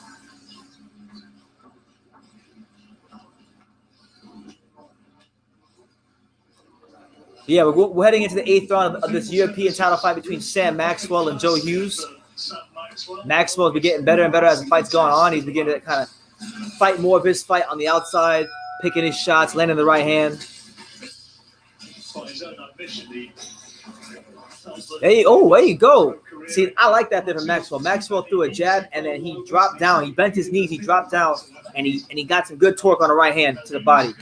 That was probably some of the best punches I've seen thrown from Maxwell this whole fight. I think Sam Maxwell, he looks hungry, the fighter, John, doesn't he? He's setting the pace. Oh, Really pushing. a right hand right on the button there by Sam Maxwell. That right hand begin to look like money for Maxwell.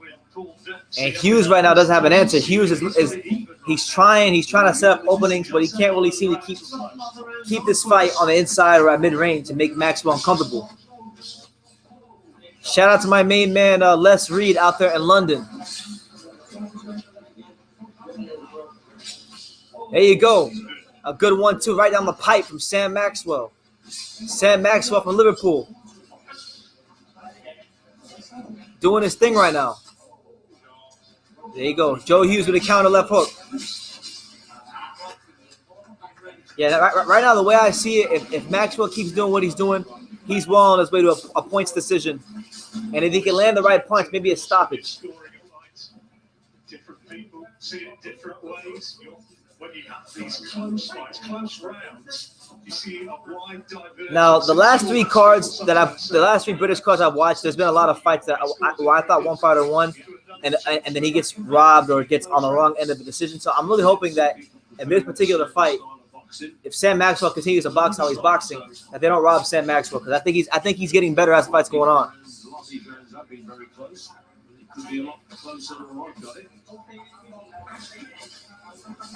We will see.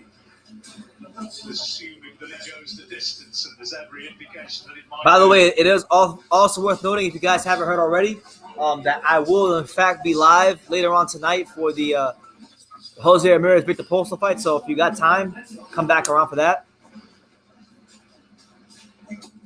There you go. Good feint there by Sam Maxwell. Ooh, big right hand to the stomach there by Sam Maxwell. And I think that one right there got Hughes' attention.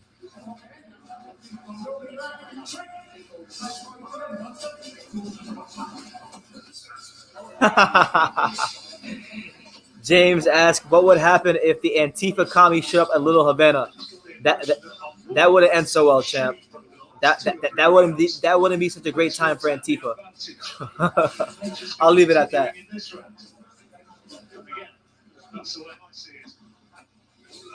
There you go. Good counter right hand there from Sam Maxwell.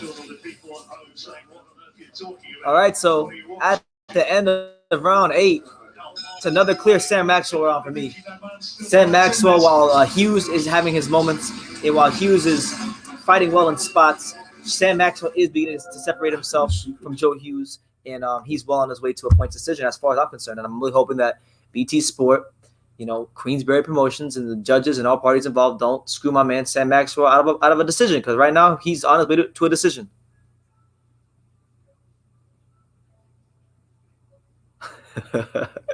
yeah, y'all getting wild in them comments, man. But yeah, I think on this card we got about 2 or 3 more fights left to the main event, or maybe 2. I'm not sure if it's 2 or 3, but we got some time. We got some rounds to go before we get to the main event, because Daniel Dubois is going to fight this guy Ricardo Snijders, and he's going to knock him in the next week. It's not going to be a contest. If Ricardo Snijders goes 4 rounds with Daniel Dubois, I'll be shocked. I'll be shocked beyond belief. But we enter the 9th round of Sam Maxwell versus Joe Hughes. Maxwell in firm control of the fight. It's your boy BT. This is the live fight reaction for Daniel Dubois versus Ricardo Snijders. There you go. Joe Hughes with the counter punching and the body shots, trying to make his presence felt here in the 9th round and show the judges something.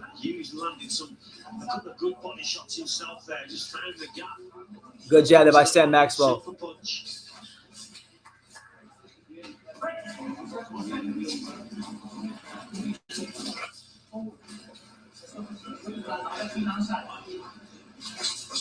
There you go. Good right hand from Sam Maxwell. Maxwell's right hand is just getting sharper and sharper as this fight goes on. There you go. Good defense there by Joe Hughes. Joe Hughes made Sam Maxwell miss 3 punches in a 4-punch combination.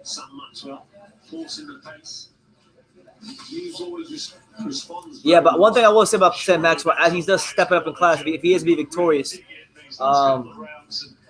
I've seen him land some flush shots on Hughes, and I don't think they really did much to him. I don't think they put him in any deep, dark, or uncomfortable positions. And I really question for Maxwell, like when he steps up beyond European level and fights fighters from like North America, like in America or Mexico or whatever. When these guys punch him, and when he punches them, will his power have any effect? Because if he doesn't, he's gonna have a hard time. He's gonna have a hard time at world level.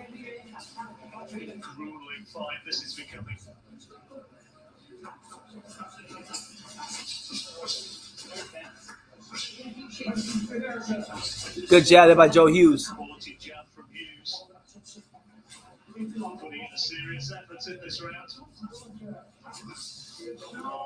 Oh, by the way, James, I just saw your comment from earlier when I went from earlier. You said that you would have interviewed Wilder if you were me. Nah, man. If I get the opportunity to interview Deontay Wilder, I'm taking it, and I'm gonna ask him what I want to ask him. And that'll be that. Radio Raheem is Radio Raheem, but he ain't BT, he ain't Brendan Taylor.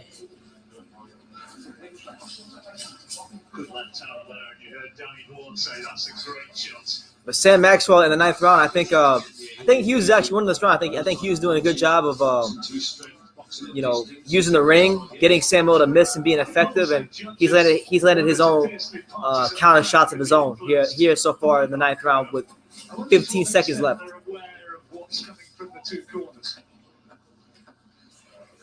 Yeah, it's a good question, John, isn't it?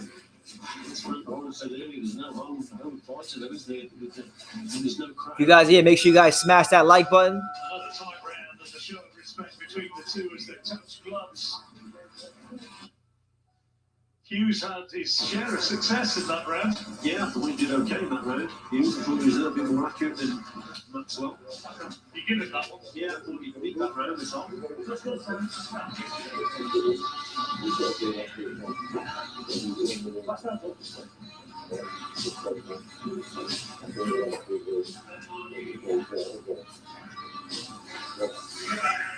All right, so we're heading into the 10th and final round of Sam Maxwell versus Joe Hughes. It's been a fight where Hughes has tried to employ like a counter punching style on Maxwell. It's worked in spots, but it's allowed Maxwell to kind of pick his shots, and he's been picking them, and they've been landing. And since they've been landing, he's been slowly but surely separating himself from Joe Hughes. So we go to the 10th and final round of a fight where I think Maxwell should win the fight. I love when Maxwell sits down on his punches, though. So I want to see more of that from here. I want to see more of that from Maxwell in the 10th round. There you go, Sam. There you go, Sam. Hand out these rib dinners. Beat this dude like he said something bad about your mama. Good jab there from Joe Hughes.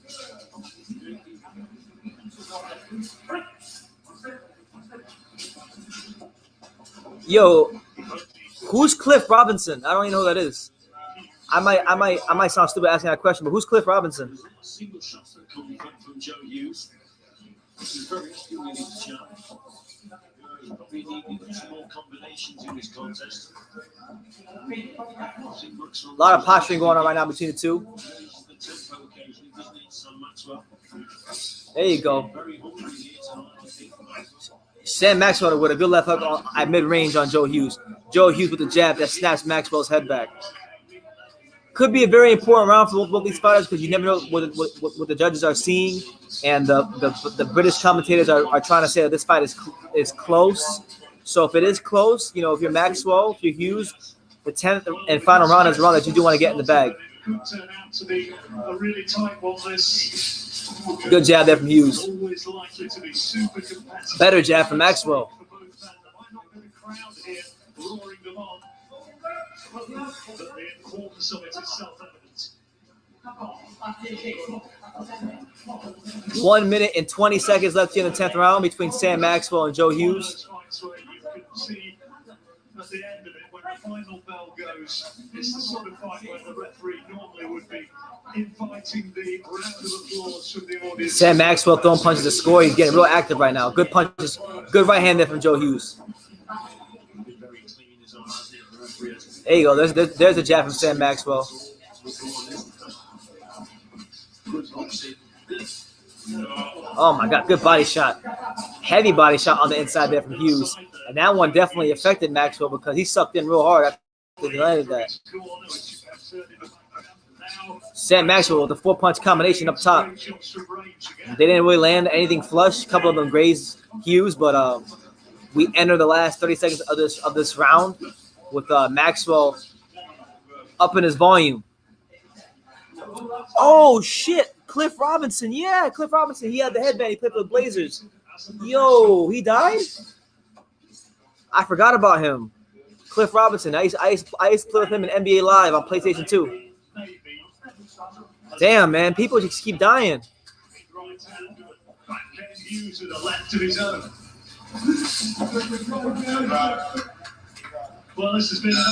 Yeah, I think Maxwell should win. I got Maxwell winning that fight. So the 10th and final round has been completed. Sam Maxwell and Joe Hughes go the full 10th. So we patiently await the decision here on True School Sports. It's your boy BT. It's the untouchable True School Sports Empire. And decent card so far. David Adelaje looked rather improved in his performance against the journeyman that he fought. This fight was good sustained action, even though neither one of these guys was a big puncher. They gave us good sustained action. They gave us, they wanted them. They're both trying to win, which was good because sometimes you watch these British fights and you got these British fighters find that British style. They're just posturing and they're like 1-2, and it can be a bit of an eyesore at times.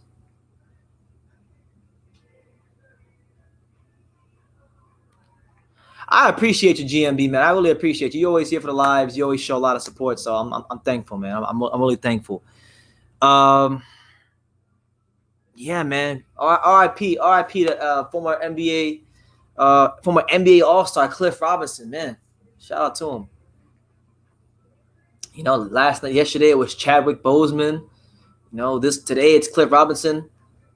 Anyway, let's go to the decision. Driver just waiting for the judges' scorecards to be tallied. And an anxious wait for the fighters. I think Sam Maxwell thinking that he's done enough. Joe Hughes, who's been there, done it at this level. We've got it, Sam Maxwell, but not by the biggest of margins. And the longer you wait, the more that they're trying to just clarify what's going on that judges' table, the more you think that it's going to be a close one. Have we got it now? Thomas Stryber studying it. And I think now we can bring you the verdict. Is it going to be going to Liverpool for the champion, or is it going to be going to the man from Wiltshire? Here's Thomas Stryber. Ladies and gentlemen, after 10 rounds of boxing here at the BT Sports Studios, we go to the judges' scorecards. Judge Michael Alexander scores it 98-92. And both judges, Marcus McDonald and Jerry O'Connor, are in agreement. They score this game 97-94. All in favor of the winner by unanimous decision. And still. All right, there you go. There you go. I think the judges got that one right. They got it right. Sam Maxwell gets the decision, and he stays undefeated, and he's still the WBO European light 140-pound champion. So shout out to him. I think now he's probably at some point in time he's going to have to step up and show his class beyond the British level, beyond the European level. And I thought there was definitely some positives to take away from Maxwell. I just want to see him get to a place in his career where he continues to throw what I like to call grown man punches that hurt the opponent. Don't throw punches to score, throw punches to hurt. Because when you do step up in class, you're going to fight fighters that do throw punches to hurt, and you just got to make sure that they don't hurt you. So yeah, good win from him. And we're two fights through the card so far. Adelaje won his fight. He's 3-0, 3 KOs. Maxwell wins his fight by 10-round UD. And he is still the European champion at 140. So make of that what you will. Now, we're still patiently waiting for Daniel Dubois. This is a Daniel Dubois that is always fun to watch. He knocks people out. He brings the pain. I'm not sure they're going to interview Sam Maxwell. So yeah, they are. They're going to interview Sam Maxwell. So I want to put the volume on whenever they interview him, and because they went to commercial, but he went to the the broadcast area. So whenever they interview him, I'll put the volume back on. But Dubois, I'm looking very forward to like seeing him perform. You know, he's one of those guys that when he fights, you're always looking forward to seeing him perform and do well. Because you know, Calm Boston, what's up, champ? He says, I missed what happened. You've only missed 2 fights. The first fight was David Adelaje. He beat this journeyman. He stopped him in like the 3rd round. He went 3 rounds with him out of 4. He went 3 rounds with him. He stopped him. Showed some good combinations, good speed, some improvements from the last time I saw him. So he's 3-0, 3 KOs. He's improving with his career. And then in this last fight, Sam Maxwell fought Joe Hughes for the WBO European title at 140 pounds, and Maxwell won a UD. So that's what it is. Glenn Avery, my main man, Glenn. You know, I don't know if he's from South Florida, but he said he used to live in Dania, or I think he lives in Hollandale or somewhere in South Florida. He just knew about Dania. He knew about Dania. So shout out to my fellow South Florida comrade, Glenn. What's up, man? The boxing scientist asks, what network is this fight on? The fight is on, if you're in America, the fight is on ESPN Plus. If you have ESPN Plus, if you're in the UK, it'll be on BT Sport. Is Daniel Dubois versus Joe Joyce next for October or November if DDD wins? It really should be. It really should be. I'm not sure, but I'll be led to believe so, because there's no reason why they would put these guys in with cans and then put them in there with more cans. You know, if they're gonna put Dubois in with a can and Joe Joyce in there with a can, a nobody opponent, then it's gonna have to be just to protect them and to keep them busy before they clash. You know, it's strategic. Was it deserved? Yes, it was very deserved. The Maxwell performance was he earned the fight. He earned the decision. You know, Joe Hughes boxed well. He countered well in spots of the fight. But Maxwell was more consistent throughout the rounds. He got better as the rounds went on. He was throwing grown man punches. He was throwing heavy shots in the later rounds. He improved as the fight went on. So Hughes gave a good account of himself. A lot of these rounds were competitive, but Maxwell was just doing that much bit more to win the fights. And sometimes in boxing, as you know, Colm, sometimes that last bit more is the difference. Miles Colbert says, where's your dad? Miles Colbert, author of the heavyweight boxing book Champion, Fairbanks, Alaska. Shout out to my man Miles. Papa's over there. What you pouring over there? Just Coke. He's getting some Coke right now. He was walking the dog. Now he's getting some Coke. So yeah, but just by the way, just so you know, Sam Maxwell won a decision. Yeah, he did. So he won it. Like you said. He won a UD. Okay. He got better as the rounds went on. Okay. Was throwing heavy shots. So shout out to Sam Maxwell. Now I want to go see just for my own interest. I want to go see who the hell else is on how many more fights do we have till Dubois? Because I'll be honest with you, the only fights I cared about with Dubois were Dubois and David Adelaje. And those fights have already taken place. Well, Adelaje already took place. Maxwell was cool, but I want to kind of speed through these next couple of ones. Where you going? Let me see. Dubois. Event bout. Oh, event. This is Dubois. By the way, this is Dubois' 3rd straight can. Ever since Dubois fought Nathan Gorman last summer, he's fought nothing but tomato cans. Ebenezer Tatith, Qatar Fujimoto, and now Ricardo Snijders. All guys that are tailor-made for him to look great. So we have, just for those of you wondering, we have 3 fights left on this card. We have Sam Noakes, 3-0 versus Jordan Ellison, 11-29-2. We have Willie Hutchinson, 11-0 versus Ben Thomas, 2-2-3. And we have Sonny Edwards, 14-0 versus Thomas Ezomba, 10-5. So 3 more fights till the main event with Triple D, Daniel Dubois. So I hope that was informative for you guys out there. Hold on 1 second. I gotta check something on my phone. Drop your comments down below while we're waiting, because right now there's nothing going on in the telecast. There's nothing going on at all.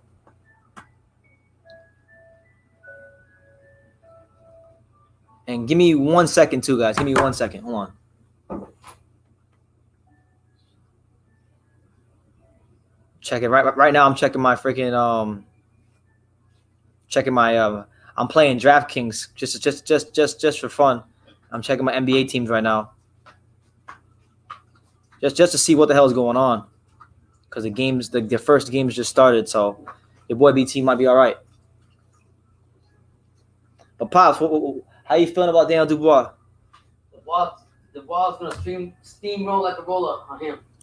Do you think like it's getting ridiculous that he's still fighting cans because he's ever since that step up fight against Nathan Gorman, he fought Ebenezer Tate, who was nobody. Yep. He fought Kyle Fujimori, who was an extra nobody, and now he's fighting this guy who's pretty much Kyle Fujimoto, Netherlands version. That's what I'm saying. What's Frank Warren doing? I mean, he's hyping him up for nothing now.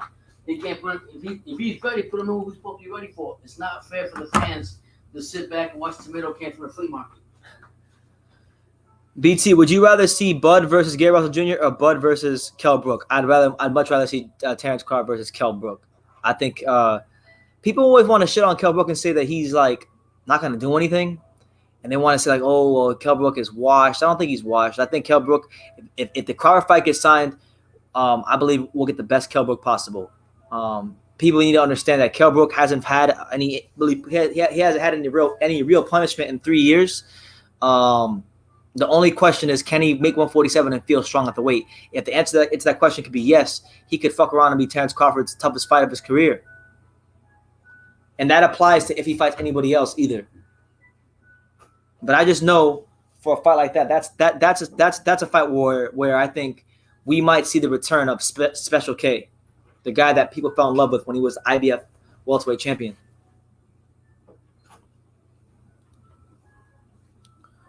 Right now, I'm just waiting for this rest of this card to kind of just not go on. Like, I'm not trying to speed through the card, but like these next 3 fights, hopefully they're good. That's all I'm hoping for. I'm hoping that they're good and entertaining and hopefully memorable. Hold on 1 second, guys. 1 second, because right now there's nothing going on. So give me 1 second, guys.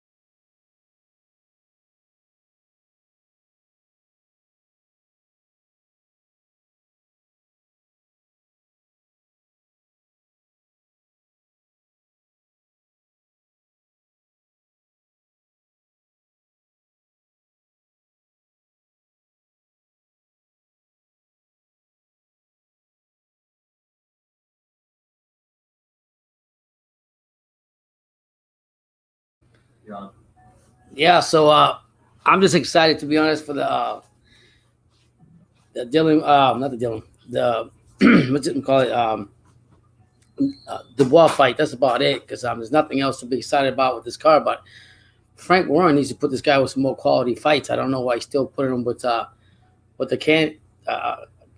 tomato cans or flea market type of fighters. I mean, no disrespect, because they're actually boxers, but I'm saying the quality that if the boys is at the level he's supposed to be at, and yes, we know he's fighting Joyce, you got to put him in, at least put him in mediocre competition until he has the big fight, but don't put him in there with nobody else, because at the end of the day, you as a promoter, I'm talking about Frank Warren and so forth and so forth, you want an audience. You're not going to get an audience if you keep putting out freaking gumball machine fights. It's just not. Just because you have one big name on there, you don't have him fighting a good opponent, then what's the value of watching him fight when you already know he's going to run over him or steamroll over him, which I feel he's going to do with Schneider. He's going to steamroll over this guy.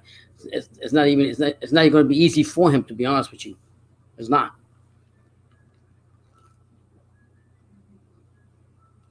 I mean, it's going to be easy for him to run over this guy. This guy, I give it 2 rounds, if that, to be honest with you. The guy's record that Dubois fighting. Click back to the stream. Click back here. Where? Right here.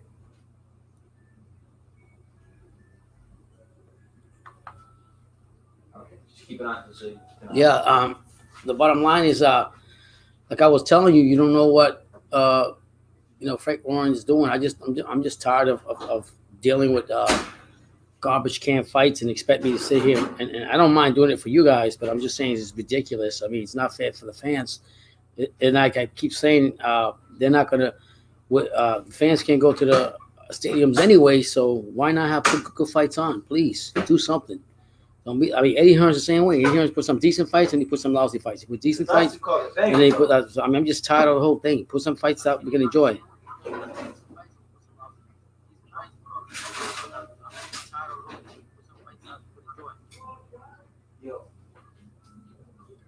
Where's the thing for the fish sticks?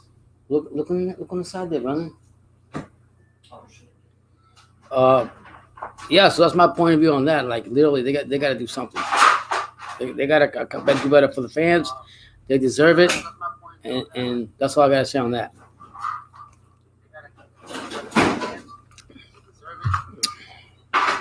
Who's fighting next week? I don't know. I don't know who's fighting next week. I think the schedule's a lot better. It gets better with PBC. I think it does. You know, there'll be some good fights.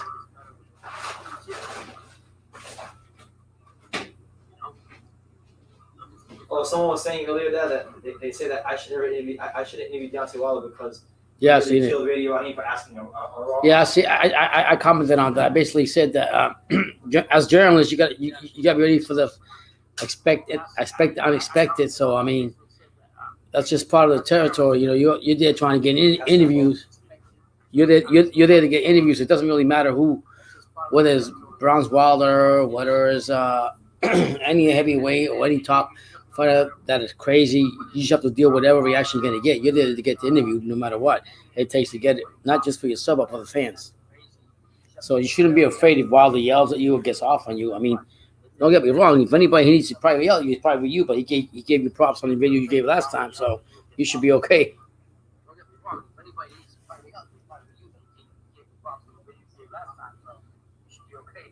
So here we go. Here we go for the next fight that's coming on now. It's Ben Thomas and Here we go for the next fight.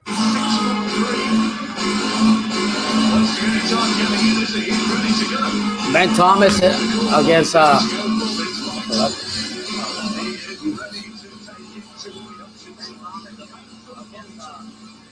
we don't know who's that other opponent. I don't even.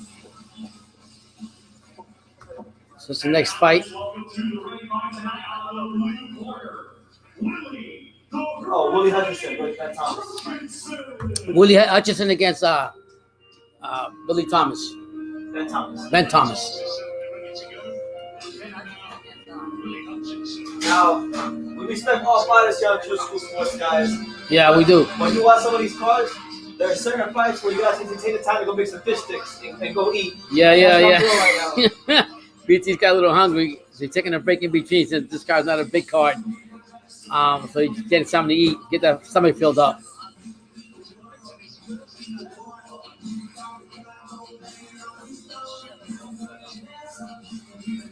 Willie Hutchinson against Ben Thomas. Willie Hutchinson got some white robe with red stripes, and Ben Thomas is dressed up in like black shorts and a black T-shirt. So I don't know much about these guys. You guys probably fill me in more on these guys than anybody else. I don't know nothing about them.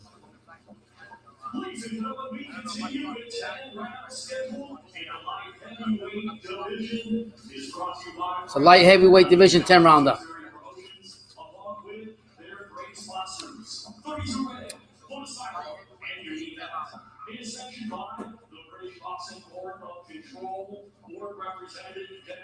So I mean, we'll see what happens later on tonight. Besides the Dubois fight, Lara's fighting. Ramirez and Posto's fighting. Introducing to first fight tonight on the red corner. He's wearing black trunks and weighed in at 12 stone 7 pounds. Comes to us. Right now they're just introducing the fighters. He brings a professional record consisting of 2 wins, 2 defeats, 3 draws, with 1 of his 2 wins coming by way of knockout. Ladies and gentlemen, please welcome Ben Thomas. And his opponent across the ring fight tonight out of the blue corner. He's wearing white with red and weighed in at 12 stone 5 pounds. Thomas is 2-1, 2-3. Carstairs, Scotland. He was a world amateur champion and now is a professional. He's undefeated with 11 wins. 2 wins, 2 losses, 1 knockout, 3 draws. Come by way Introducing Willie, The Hurricane. Hutchinson's 11-0. I don't see why he. I heard his name before though. Yeah, I heard him. I think this guy's gonna be. It's gonna be a wipeout. Oh, Fury's is the Tyson tenders. Fury, he's supposed to be commentary later on. Is he? Yeah, he is. Well, that's another excitement for this card. Probably the biggest excitement is just to have Fury out here to do a little commentary.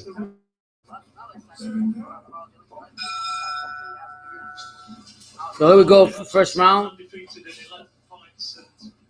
Fighters in the middle of the ring. Hutchinson in a white trunk, jab him a couple times. Threw a couple jabs into the right, jabbing some more. Thomas is just going back and forth, nothing doing. All right, so I'll be honest with you guys. This fight is doing the same thing as the other fights. Just started. Fight just started. How you gonna complain about the fight just started? Just see how their styles. They show me nothing. The fight just started. They can't show you nothing. Look, this man throwing body shots and you complaining. Stop complaining. Get them time to fuck up before you condemn them. I can't. I have to see the way I see it. That's do you know who condemns people before they actually screw up? You know who does that? Who? Women. No, I'm not a woman. I'm telling you how I see it. You gotta give them time. Give them at least 2 rounds. Jesus Christ, man. If you go somewhere and you walk into a place, this is get why fighters impression. don't want to fight nobody because people like you. well, I gotta see it the way I see it. These guys got. What are you watching? What? This guy's gonna overwhelm this guy. This guy's 2-2 in fucking bean can. Thomas is a piece of shit. Ain't nothing.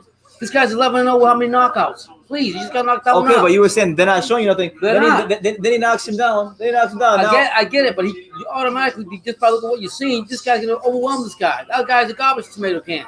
Hutchinson's gonna just kill him. He's 11-0. Who the fuck is gonna fight 11-0? I'm just trying to tell you, this guy's 2-2, Brandon. I know his record. I can tell you his record. Right, so I'm telling you, there's no need for me to sit here and go big wish hogwash on a fight when I know this guy's gonna dominate. No, but you started before he even threw a jab. He hasn't shown me anything. What the fuck is he gonna show? He can't show you anything. He's not fight yet. That's the way I see things. I'm not gonna sit here and look at that. Hutchins fucking to dominate him. Yeah, what's wrong with that? I'm just trying to tell you. Look at him. Card. Jesus Christ. Stopped already. I thought it looked great. I mean, he looked great. The sad part is, and he won the full, how many rounds is this? 8, 9 rounds? Then you would say, this guy's fucking trash. He can't knock this gumball machine fight. He can't win. He cannot win. All I'm saying is, if you're going to put fights on here, put them with quality fighters. This fight here is freaking garbage. Sorry to tell you. This card is garbage. You're putting an 11-year-old guy. I think this card's all right, actually. With two wins, 2 losses, 2 draws, 1 knockout, and 3 draws against an 11-0 guy that just totally dominated. You didn't watch those fights, so you don't. I don't have to. I just see from what I've seen. So that means the fight just got stopped. So that means Adrian Granados can't fight anybody because Adrian Granados has 7 losses. Now you're going to. No, it's the same thing. No, it's the same thing. No, it's not. Glenn Johnson can't fight nobody. No, because you can look at the resumes that Granados has fought, and I'll tell you he's a decent fighter. This guy's a fucking tomato can. Simple as that. Is he? It's fucking. Damn, why does the guy have to be a tomato can? Why can't Willie Hutchinson just be a good fighter? I didn't say it. Willie Hutchinson looked good. He's stepping around him. Ben Thompson. That's what I'm talking about. Ben Thomas? Put a quality fighter in there so people could watch. You serious? Well, it's called prospect building.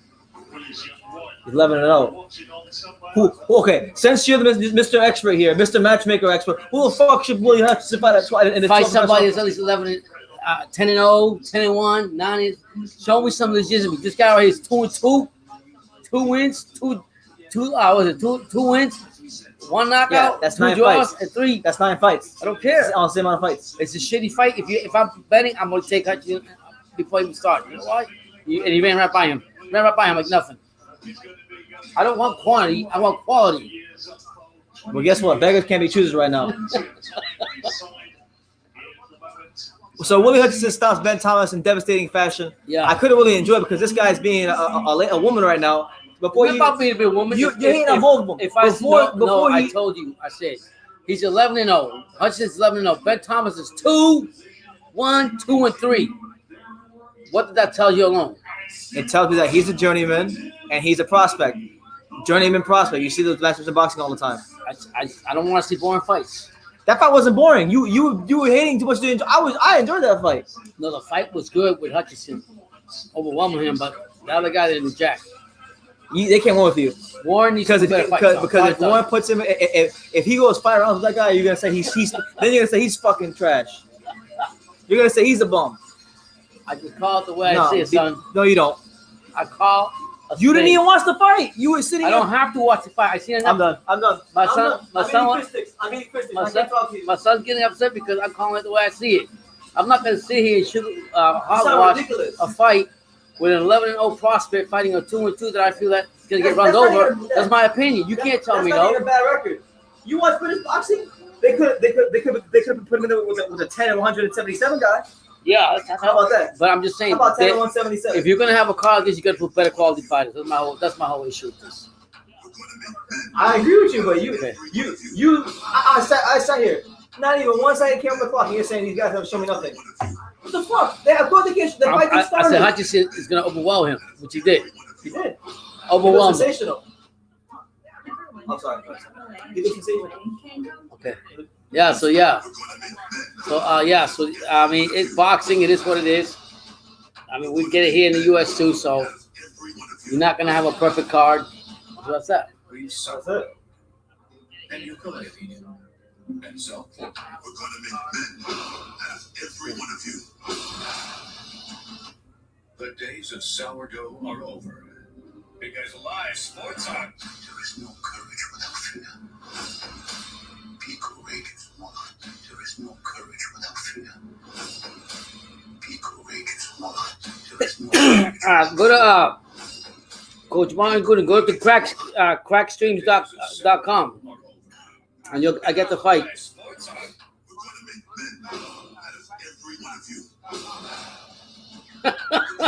Somebody said they like us when we go. Yeah, we just. I'll put this on you for a second. We go like this all the time. Listen, man. If I go somewhere, your first impression is your last impression. If I walk somewhere before I even walk in, I get the feel that's not going to be good. Guess what? I'm gonna call it the way I see it. I don't have to. I don't have to go in all the way and observe how it's gonna be. I'm trying to tell him. I'm not gonna do the same thing with a props. It's 11-0, and a freaking gumball machine is 2-1 and 2-3. She's garbage. She's garbage. From the fucking flea market. You didn't look at his resume. That's not even a bad record. It doesn't matter if it's not. It is completely fighting an 11-0 fighter. No, it's not, because 11-0 might not mean shit. And Hutchinson. Hold on, I'm looking at the resumes. I'm not talking anymore. I'm looking Hutchinson. At the resumes. Bottom line is, took him and took him out of here. So that's what I'm saying. I'm not gonna sit here and hogwash and say, oh well, yeah, this and that. It's fucking gumball machine fighter with a prospect. I get what you're telling me, BT, but I'm also telling you I'm gonna call it the way I see it. I know what you're saying. Sometimes I jump the gun. I don't let them fight first, and I already say that it's not gonna be a good fight. That's just the way I see it. That's what I feel. Yeah, it was a bad. So that's my own thing, Frank Warren needs to go ahead and put it aside, okay? And this ain't a woman thing. This ain't because it's a woman's do this. BT, this is a man calling the shot. Hold on, this is the man calling the shots the way a man wants to call the shots. Not because a woman does it this way. No, this is what I call it. It's not tailored. This is I call it. This is what I see. Not a fucking woman. Not her emotional shit. Not her emotional fucking stability. It's me. It's me talking. It's me talking about my decision and what I see as a man right here. And I'm going to call it the way I see it. You don't have to agree with my opinion, but I'm going to call it the way I want to see it. That is not a fucking woman. That's a man talking. Okay, and this is the part where I say it is a woman because no. You talk. No, I'm talking. No. Like, this guy, ain't a woman thing. He's talking about woman thing. Let me talk. He's acting like a woman because let me freaking talk. Don't put me off. Before literally, there hasn't even been a punch thrown. And he's saying these guys haven't shown me nothing. Well, no shit. The fight just started. They can't show you anything because they're throwing a punch. Like, I don't understand. If you walk somewhere and you go to a place and you see the environment and you see what's all I about, agree with you. I just looked at Ben Thomas' resume. Ben Thomas is a nobody. So I agree with you. Okay. But you didn't say Ben Thomas. You said both these guys haven't shown nothing. I meant, when William Hutchinson started hitting engles like Lomachenko and throwing knockout, then you're like, oh no, now it's just Ben Thomas. But now, but first it was both of them. Neither one of them showed you anything. All I'm saying to him is, don't say fighters are shit before they even fought. That's all I'm trying to tell him. He's trying to say fighters are trash before they even proven that they're trash. Like for me, if I'm gonna say a fighter's trash, I'm gonna wait a couple rounds. You know, I'll give it some time. He's saying that just because he don't. If I see somebody, You're just saying it because you want the call to speed up for the Daniel Dubois fight. No. Yes, it is. No. This is the If fact. I say something and I feel it and I see it the way I see it, when I'm wrong or right, I'm gonna call it the way it is. That's just the way I see it. I'm not gonna sit here and say, "Oh, no," I'm gonna call it making it the sound way like 2-2. I see it. 2-2-3 is like the worst record of all time. It's not. But if you compare it to 11-0 fighter, he's gonna You don't get even run know over. Okay. You're saying this. You're making these claims, and you don't even know these guys' resumes. Hey, listen, man. If I love you, son. Anyways. Let's see. All right, so I have a question for you. Yeah. Would you rather Willie Hutchinson fight somebody who's 6-29 than 2-3? You want me to answer that question? Yes or no? It's garbage. They're both garbage. Oh, They're both garbage. Simple as that. How about 11-26? Garbage. Another garbage. 26-15, is that bad? What is it? 26-15, is that bad? I'd have to see who they fought. He's an 11-0 Yeah. prospect. What the hell you want? See, you want the, We go this you know whole his time. comments? I'm gonna tell you. Hold on. I'm gonna tell you guys. Pause the BG go daddy. You're gonna see this guy when we watch boxing. If a fighter doesn't like, okay, I'll give you guys some examples. He's gonna say So something. Clay Collard, Jose Ramirez, like Julio Cesar Chavez Sr. If fighters don't fight Manny Pacquiao, if fighters don't fight like any one of them 4 fighters, where they're constantly coming forward, he just thinks they're trash. That's number one. That's one issue he has. No. Then his second issue is he always has to judge these prospects. Motherfuckers are 3-0. Like for example, the first fight, he hasn't shown me anything. He's 3-0. What the fuck is he supposed to show? He's 3-0. Listen, if Frank Warren hyped him up to be something he's supposed to be at, and he's supposed to be this great upcoming heavyweight prospect or whatever the fuck he is, you get in that ring, you show me. And I'm gonna compare the style that I see today. The style that hold on. The style that I see today. The style that I see between. You don't let me talk, man. I will, but hold on. You was talking. Okay, hold on. I'll let you talk after this. The style that I seen between Big Baby Anderson and the heavyweight prospect that watch here, it doesn't matter. His style is a lot better than this guy right here. That's what I see. So I'm gonna be. I'm already seeing his style, and they hype Big Baby Miller, Big Baby Anderson to be something. And I like. Hold on. It ain't Big Baby Anderson. I don't care, but I like him. I like what he showed me, and he's done it. And he's hyped up to be somebody he's going to be hyped up to do. This guy right here, he was good. He showed me everything, but he showed me enough the way Frank Warren was hyping him out. Simple as that. I'm going to call it the way I call it. You can disagree with me. That's why it's a free country, and we're talking boxing. Okay, I'm trying to tell him, and he really cut me off. I apologize. Go ahead. I'm trying to tell him that he's a 3-0 prospect, and unlike Jared Anderson, he doesn't have fucking 300 million amateur fights. So please, like, look at everything in context. All right, he's saying, change it to athletics. He's saying Frank Warren is he's saying Frank Warren's gassing him up, right? Well, what the fuck is he supposed to do? He's a promoter. They all gas their fighters up. All right. And you're talking about Jared Anderson like you're talking about Big Baby Anderson. Hold on. You're talking about Big Baby Anderson like he fought killers. Who the fuck he fought his last fight? You can't even name who he fought his last fight. I don't care who he fought. I like the style what he brings to the table. I see what I like. And this guy Frank Warren, he's gonna be like this. We're gonna groove him like DDDD, and we're gonna do this. It's his third fight. And this why don't you give him some time? That's fine. I'm doing that. But no, you're not. You're what I've seen from all that bullshit advertisement, he hasn't shown me enough. I like Baby. How did the fight end? How did that fight end? He won. Okay, how did he win that fight? I mean, convincingly, he won the fight. Okay, then what are you hating him for? I'm not hating. I'm just not impressed. What did you? I don't believe the hype that Frank Warren's put out about this guy. What did you need to see for you to be? I need to see more. I'm not even saying I'm impressed. I'm just saying I need to see more footwork. I want to see more punches with more. Not show me that you can dominate.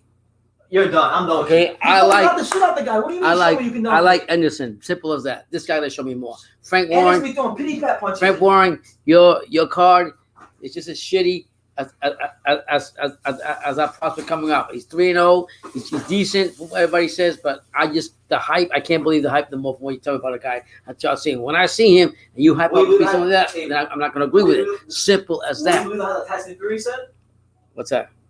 About the guy who's shitting on who only has 3 fights. Yeah, and I agree with you, Chase. Absolutely, you're right. There are some fights that come in and just take punches like journeymen and everything. I get it. That's what I'm saying. I get it. I'm not mad about that. What I'm saying is, I cannot sit there and okay, if you are a fight, if you are as good as you say you advertise to be, you gotta come here and dominate the motherfucking guy. I don't care if it's a journeyman. I don't care who they put in front of. Show me something that's gonna maybe pump me up. Honestly, show me what's up. Honestly, I would hate to have had this YouTube channel when Tyson Fury was a prospect because the same shit you're saying.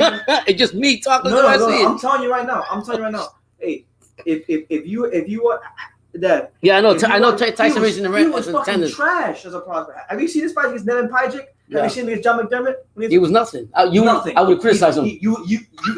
I'm getting Tyson Fury right now. You would have said he's fucking horrible. The thing is, and there's fighters that have to develop and grow. I understand and if that. they got 3 fights. Stop thinking that. I'm not saying that. If you're gonna polish 25, I understand that you gotta get polished up. They gotta shut. I get everything you're telling me, but what I'm saying is, if you're gonna hype me, this guy's I've read about and all this other thing. He's a promoter, man. Okay, show me something. Sell me this guy. Right now, he looked good. How did the fight? How did the fight? In devastating fashion. Okay, so that was great for him. He won the fight, but I still like. For me, I like the great American Hope.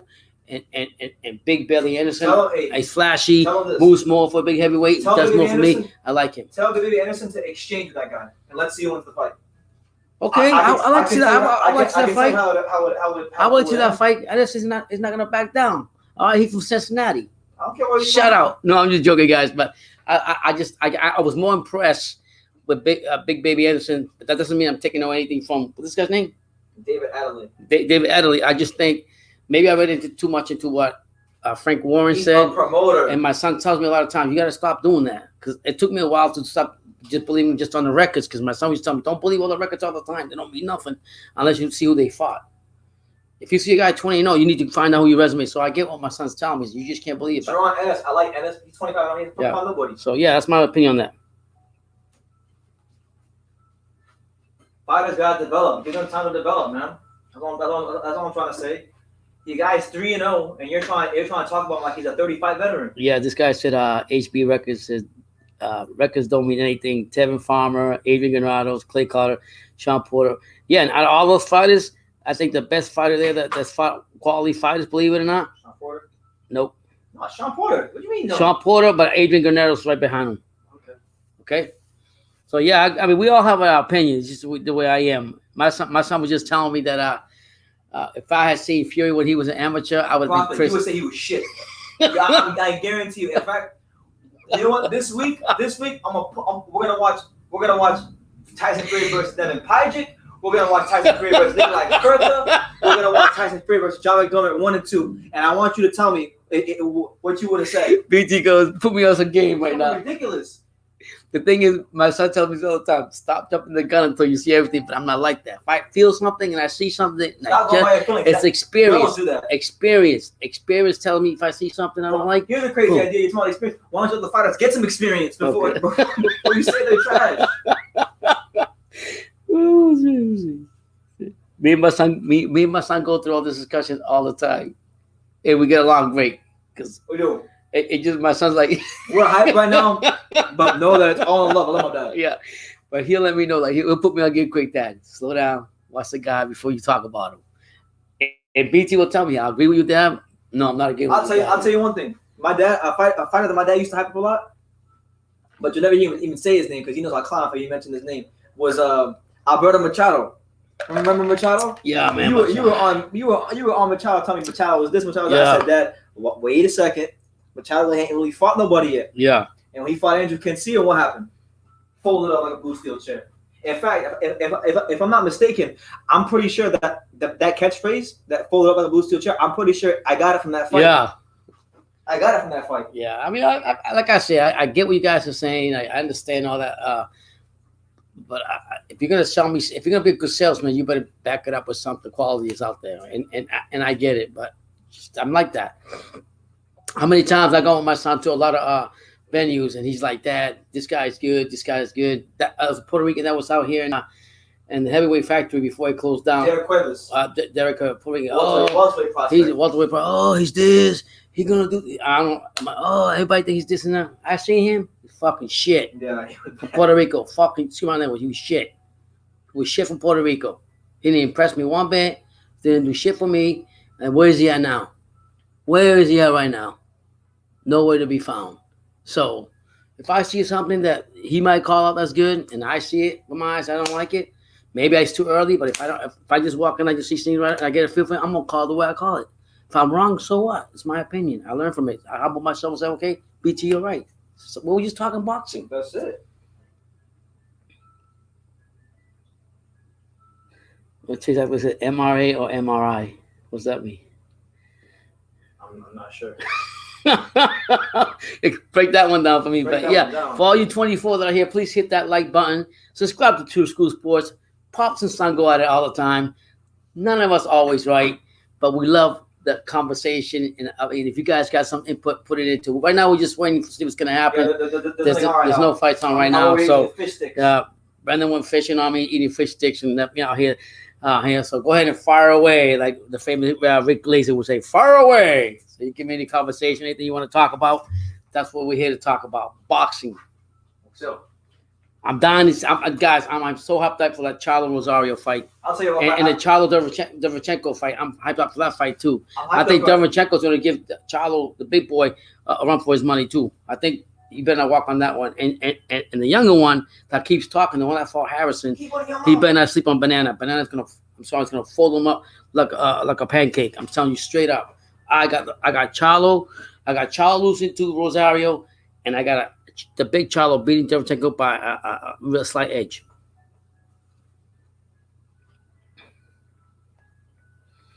Go to crackstreams.com, boss, and go to crackstreams.com. That's where we're watching the fight from right now. Crackstreams.com. We're watching the fights from the same two places. Yeah, but he said he's not getting no good streams. Just on the way. Yeah, so I mean, BT say he just told you, but yeah, yeah, man. I think PBC's gonna put a lot of fights tonight. The Lara versus Gandetti fight is a decent fight, but I would love to see Lara get back up into the contention. Supposedly he's going to fight the winner of Rosario. And I think Turek was supposed to fight tonight, but he got replaced. He got hurt. Huh? Some guy named Hernandez, 11-0 or something. He was a replacement. I just read up on it. Yeah, he got Turek's got replaced. He got hurt or something, so he's not fighting tonight on PBC. It's going to be, I think Willie Hernandez or somebody, 11-0, whatever, is fighting in his place. So, I mean, Truex, I hate watching him fight. Yeah, so he's not fighting. Huh? Truex, you watched the fight? Have you watched Caleb Truex fight before? I ain't really too mad about that one. Oh, he said, Chase Tech says MRA or MRI is referring to Warren saying Dubois opponent didn't send MRI in time, sent MRA, whatever that means. Whatever the case. Yeah, I got HB. I got you on that one. I got Jamal beating Sergey. But I'm gonna tell you right now, no. The second one you're talking about, no, not even close. You said Jamal beating Rosario? Yeah, he said Jamal stops TKOs.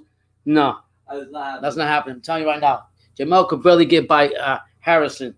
You think he's gonna get by Banana? Banana is gonna fold him up. I'm telling you that right now. This is gonna run. Get back with me, HP, on that one. I'm telling you right now. This is gonna run, Pops. It's gonna run. Unless Jamel becomes Purnell, he's not beating Jason Rosario.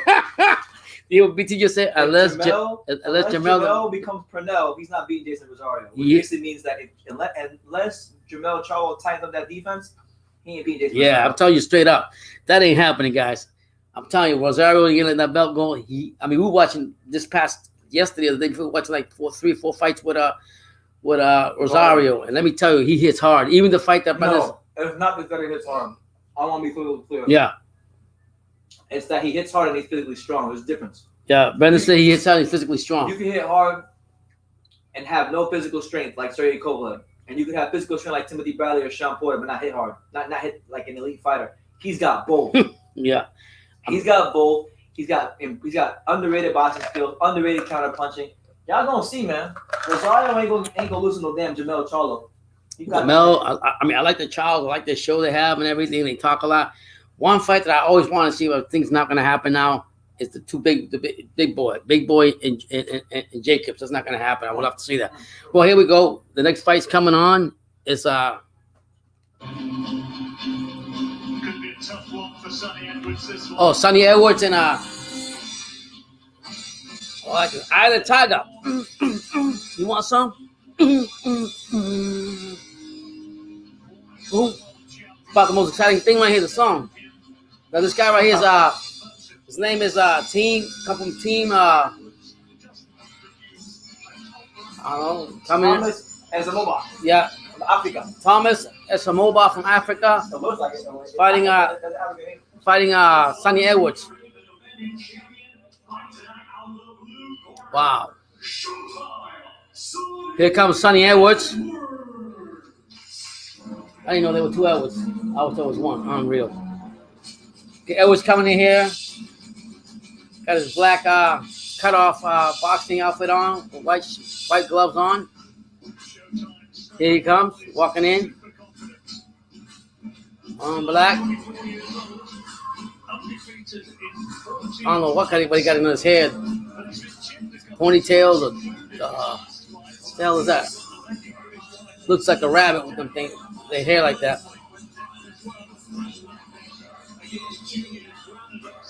Oh my God! I think it's gonna be a good fight though. I like the Edwards.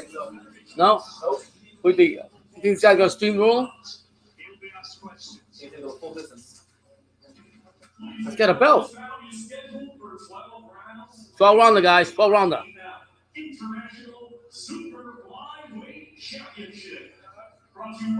I'm gonna go for the underdog. I'm gonna take a Samoa. Why not? Give me that Eye of the Tiger song. Dun, dun, dun, dun. Dun, dun, dun. Dun, dun, dun. Along with the International Boxing Federation, President Darryl Peoples, timekeeper Brett Bowles. Our 3 judges assigned, all from England, will be Terry. Yeah, how you doing, Toby Bartlett? How's everything, man? Shout out to Toby. Shout out to Toby. Our referee in charge will be Michael Alexander of England. Introducing to you first the challenger fight tonight out of the red corner. He's wearing black trunks and weighed in at 80 stone. Who's into the announcements right now? Fighting out of Wolverhampton, West Midlands. Wolverhampton. I've been there. Oh, it's 10, 4, and 5. Okay. 5 defeats with 4 of his 10 wins coming by way of knockout. Ladies and gentlemen, please welcome Thomas Esamoba. His opponent across the ring, he is the defending champion. Fighting tonight out of the blue corner. He's wearing black with gold. A switch is what? Like a orthodox over there? A switcher? Where in the bottom? Is that an orthodox stance or something? He's undefeated with 14 wins. I think it needs both. Oh, wow. You can fight. I never seen switch. Yo, guys, what does that mean? If you Might be switch hitter. fill me out, when they got a stance switches, that means they can fight both orthodox and southpaw. Yo, why does this guy have pigtails in his hair? So I'm sorry to tell you, you look like an idiot. What the fuck? Looks like the Money's girl. You know the Money's logo? No, I was just trying to tell you that. For all 25 of you, please hit that like button. Subscribe to True School Sports. Buy that wonderful merchandise right there. And thank you for being with us today. Arguably, with the greater experience, Sonny Edwards, every move is a So here we go. First round. This is 7th consecutive. Sonny Edwards seems like the taller fighter. Yeah, Sumba is a class act himself. Couple of jabs by Asuma. Yeah, he's experienced. Out of the two brothers, who's better? Charlie. Yeah? Are you serious? I don't know, man. I like Sonny. I didn't know there was 2 of them. No, this is Sonny. I know. Yeah. You never seen Sonny fight? No, I thought Sonny was the other one too. I'm talking about Charlie. I'm talking about Yeah, the other. Yeah. Big brother Charlie also I don't even care if Sonny's better. I don't like him. Look at his hair. Yeah. I mean, you can't say nothing. We got our boy Alex. People cracking on Alex, and I felt bad for him yesterday. I wanted to get up and say something, but I just said, no, man. Stand your ground, man. Be who you are. Handybacks called him a depressed lesbian. I said, oh, shoot. I said, damn. Because if you look at Alex, he's got that depressed look on his face the whole time. He's not even depressed. No, he's not. People don't understand that. You ever see people like have that mean look, but they're not really mean. It's just their complexion. But we're back to the fight over here. Minute 44 to the first round. Right now, I see Edwards throwing a couple jabs. Esparza coming forward, but not doing nothing. I actually like Sonny Edwards' movement.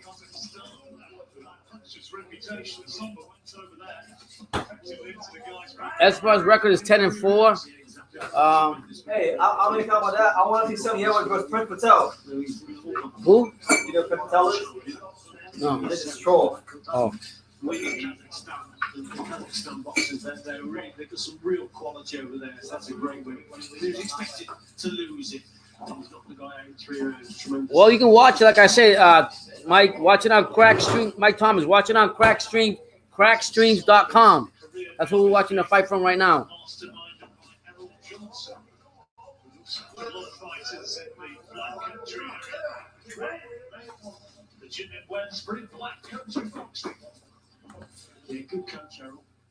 Check it out over there. That's where you'll be able to watch the fight. Switch hitter. I guess that means in British lingo, it means that they can fight southpaw in orthodox. That's what I meant.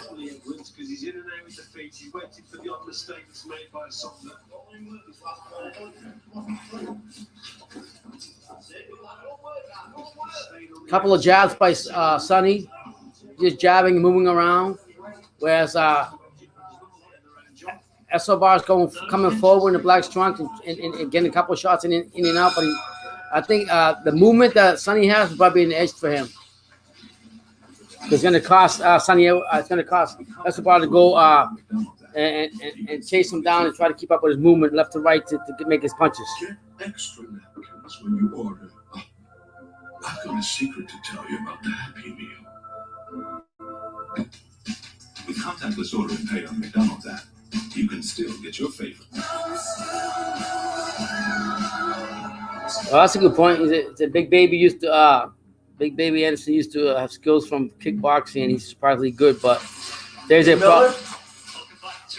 Yeah, I'm talking about Anderson. I'm hoping it's talking about Big Baby Miller.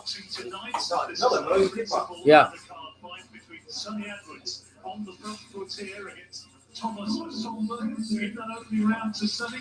Yeah, just nicked it, didn't he? Just that better way, especially the last minute. The sequence there showed that. They gave that round to Sonny. The first one they gave to Sonny. So we're in the second round here of Sonny Edwards versus whatever the guy's name from Africa. No disrespect, I can just pronounce him. He said no, another guy. Thomas Esparza. Right now, Sonny Edwards is just jabbing, getting more jabs in. While a couple more shots by Edwards. Thomas Escobar is coming forward, trying to go more forward, but doesn't have enough.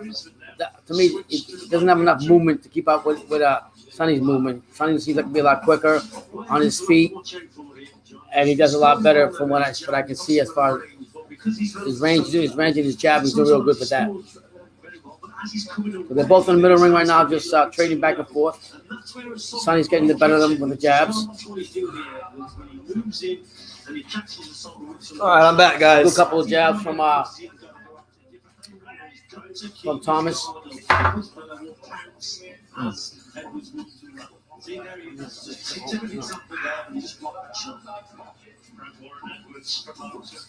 All right, so Sonny Edwards with his he looks like the damn Wendy's girl with them pigtails in his hair. I've never seen a fighter do this. He's confident. I don't care about that. He wants to take to the business in the ring. sometimes when fighters have hairstyles like that, it's actually not good for them because even if they defend the punch, if the punch just moves them back, the hair goes flailing around, and the judges think the punch landed. Seriously? Is Oh, that because of the serious? reaction of the hair. Like I think it's not good for fighters to do that. Cost them a fight. Yeah. It's close. You know, you're blocking punches, but Your your hair's going Yeah, backwards. Good point. Oh, he landed. That's a good point. There you go. Good shots by Thomas. Sonny in the corner, but Sonny turned it around. Sharp left-hand lead from Sonny Edwards. And that was that Sheffield Lads telling you about for his trainer, Grant Smith, talking about left hook. This is going all 12 rounds. Yeah. Son Dalton Smith, a former GB boxer, very talented boy indeed. But again, they've got a great statement from Sheffield. Yeah, so like for those of you who never watched Sonny Edwards fight, he's got like a really good counter punch by Abamosa. Yeah. Abamosa. Let's go, champ. Don't let this. Listen, if I was the African guy as a MOBA, I would never let a guy with pigtails beat me. Never. Anybody who's got their hairstyle like that, fuck no, they're not beating me at boxing. No way. Not happening. It's skills and thrills. Never, sir. Not the look. Never. Skills and thrills, It's brother. not happening.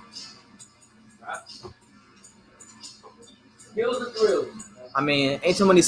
I don't think he's all that. Hey, for the Brits out there, what y'all think about Sonny Edwards versus Prince Patel? I want to see Sonny Edwards versus Prince Patel. Even though I don't think Prince Patel is a great fighter, I just think he's funny. Doesn't even look tired at all. Look at his face. Welcome back to our BT Studios. The main event is Daniel Dubois against Ricardo Snijders. Will come next, right? Oh, it's next? Oh, so apparently the main event is next. Wow, this is better than I thought. I think. If this is going to be for title fight, this is him. Yeah, because he's co-main. This is co-main event. Yeah. So yeah, for those of you wondering, the main event is in fact next. So get your popcorn ready because it's gonna be quick. I gave it 2 rounds. That's right. Shout out to my main man in the comments, Paul Wrights, What's up, Paul Rice? one of Daniel Beach's very own. True School Sports, the untouchable, the unstoppable empire. That's Y'all right. go follow his channel too, man. He got some good music out there. And Follow Paul Rice 23, baby. shout out to my, Remember that name. shout out to my best friend on earth, Paul. All right, but right now we're in the 3rd round of Sonny Edwards versus Abamosa. I can't say that name at all. Abamosa. You know, they're more with us, so I got all the African names. Yeah. Like there's a soccer player named JJ Ochoa. JJ Ochoa. Oh, sounds Japanese.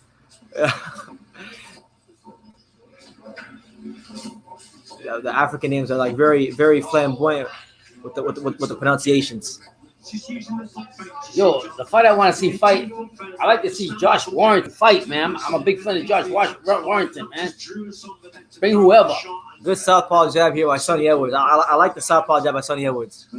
I like it a lot more if he didn't have them pigtails in his hair. I can't stop looking at his hair. Skills and thrills make the fight. Not style. You got styles and what? What you got? Style? Pigtails. Yeah, no, but then one day you might grow your hair like that. Absolutely not. That ain't you? If I ever do that, I'm giving you full permission to beat the shit out of me and slap me.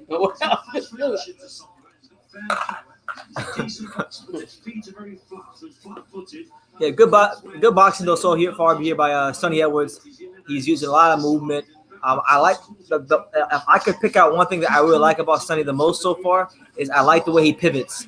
He pivots really well and really quick and really in a very fluid motion. So this allows him to kind of fight the fight in the part of the ring that he wants to fight in. He's using his height too. Anytime Thomas gets Sonny in the corner, he slips around that and comes around. I told you his foot speed and his movement is going to be a problem for Thomas.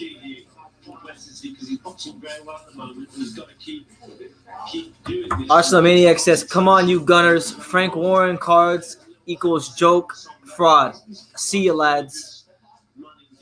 Yeah, I mean, I agree with you. they can be a bit brutal at times, Yeah. but We want. I'm gonna see for Daniel Dubois. Yeah, and let me tell you, we've gone through this with even with Eddie Hearns and so forth. We've gone. I mean, it doesn't happen as much with Eddie Hearn, but it happens. It's happened. We went through another car. We've gone through some. I mean, it's part of the business. Let's be real about it. I've gone through the Al Heyman cards. Yeah. Yeah. He didn't put on. He didn't put on a good card the whole year before the pandemic.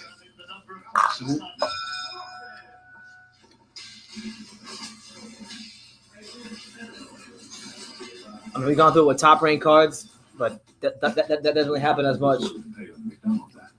But yeah, we're in round number 3 of Charlie of our co-main event featuring Charlie Edwards and Thomas Abamosa. Yeah. Get extra napkins when you order.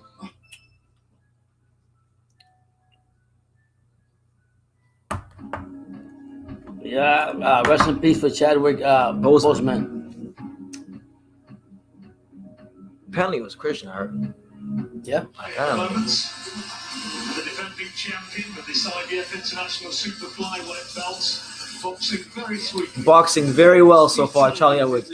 Showing good defense, good counter punching, good command of range. I want to see this guy's resume, the guy he's fighting. He's like 10-5. Yeah. I mean, what do we always say though? Isn't he trash though? Because he's 10-5. No, he's coming forward. He's actually see, there you go. What's the first thing you said? I mean, he's actually jabbing and doing his thing and making this a competitive fight and making also Sonny working and Sonny going back using his quickness inside. This guy has 5 losses. He lost his debut to Young Boyo, who fought Inoue and got killed by points. He lost to Jay Harris, who fought Martinez by UD. He lost a split decision for the English title. Yeah. He's not the worst fight. He's not the worst guy they could have found. Yeah. It wasn't about attack there from Sonno, but he's got to try and keep it going. So, a 2-phase attack. Anyone has free live streams link. Go to crackstreams.com or scroll up in my comment section. You'll see a comment by me where I dropped the link somewhere. I'll just drop it. This fight's not that exciting. Yeah, BT's gonna drop it again so you guys can have it. Have the live stream again if you don't have it, and continue to talk boxing with True School Sports. There's gonna be better fights coming up. Yeah, the night card is gonna be a lot better than the day one. I got Ramirez beating Victor Pulse. There it is, champ. You dropped the link for you.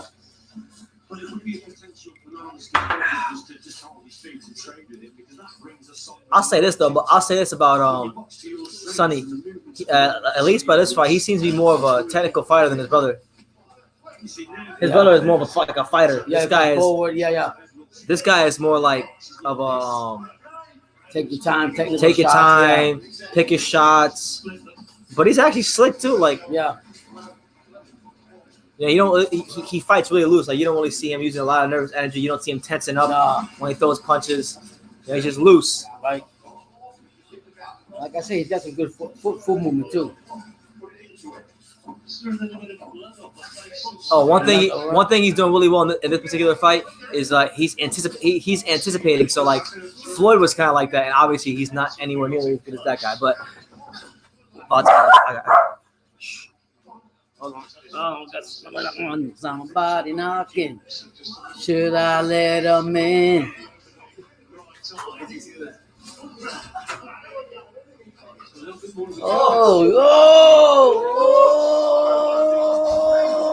Yo, you just don't know. You look good, man. What you got? You want something different? I'm just not trying to stick out. I got you. But hey, be who you want to be. Don't worry about nobody else. My man looking sensational right now. So we got like a champ. We got Alex back. And the new. Yeah. Be who you want to be.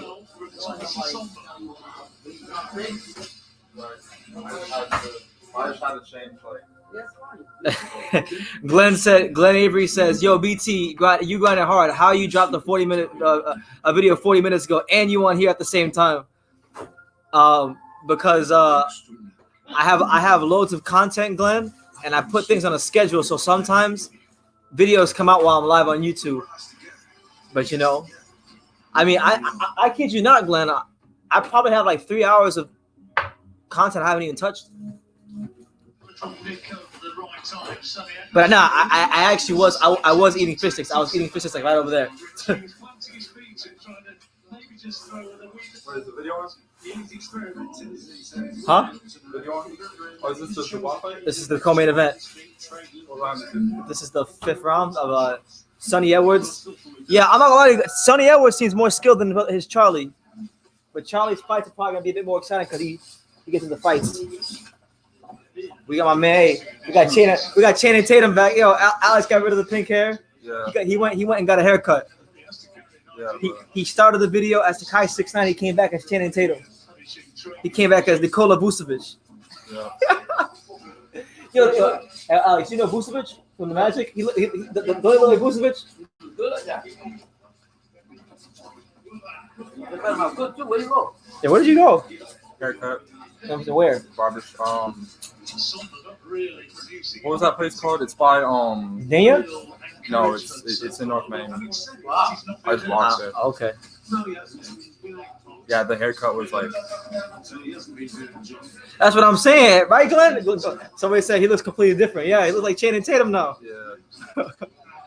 Oh yeah. So to get you up to speed on what happened, David Adelaje, the prospect, the heavyweight prospect, the one who sparred with Tyson Fury, he stopped the journeyman in the 3rd round. This dude named Willie Hutchinson, who's a prospect, he beat the crap out of his guy in like a round. And then what was the other fight? Sam Maxwell, a guy named Sam Maxwell. Sam Maxwell, he won the he retained the WBO 140-pound European title, and then now Charlie Edwards. Yeah, man. So yeah, for those of you wanting the main event is next. Right now you got Charlie Edwards boxing pretty well, using really good foot movement. Kind of showing you guys that hey, he might be a player here at 115 sooner than you think. So he's at 115. Edwards, he's at the same division as like Gael Estrada, Romo Gonzalez, Daniel Franco, and Cajas. Ooh, good counter left hand by Sonny Edwards. Yo, what do y'all think about him fighting Prince Patel? Since they got a little rivalry going on. For a split second, he just got caught on the switch. Because he's switching stances. He's not giving too bad in this round for Sonda.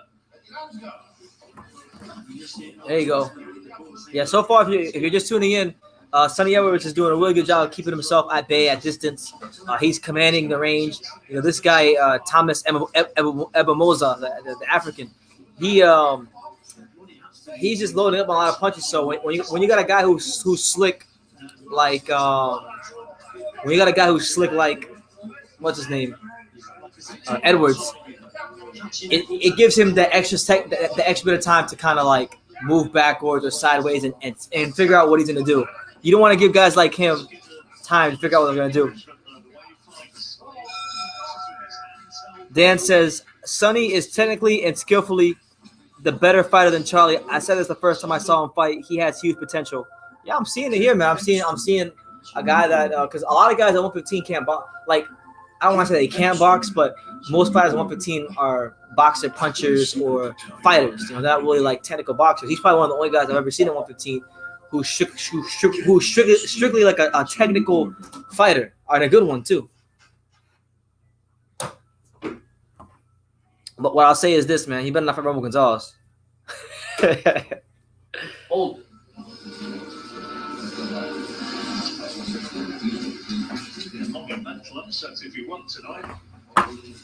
Yeah, it's your boy BT. It's the Untouchable True School Sports Empire. We got Pops over there in the kitchen.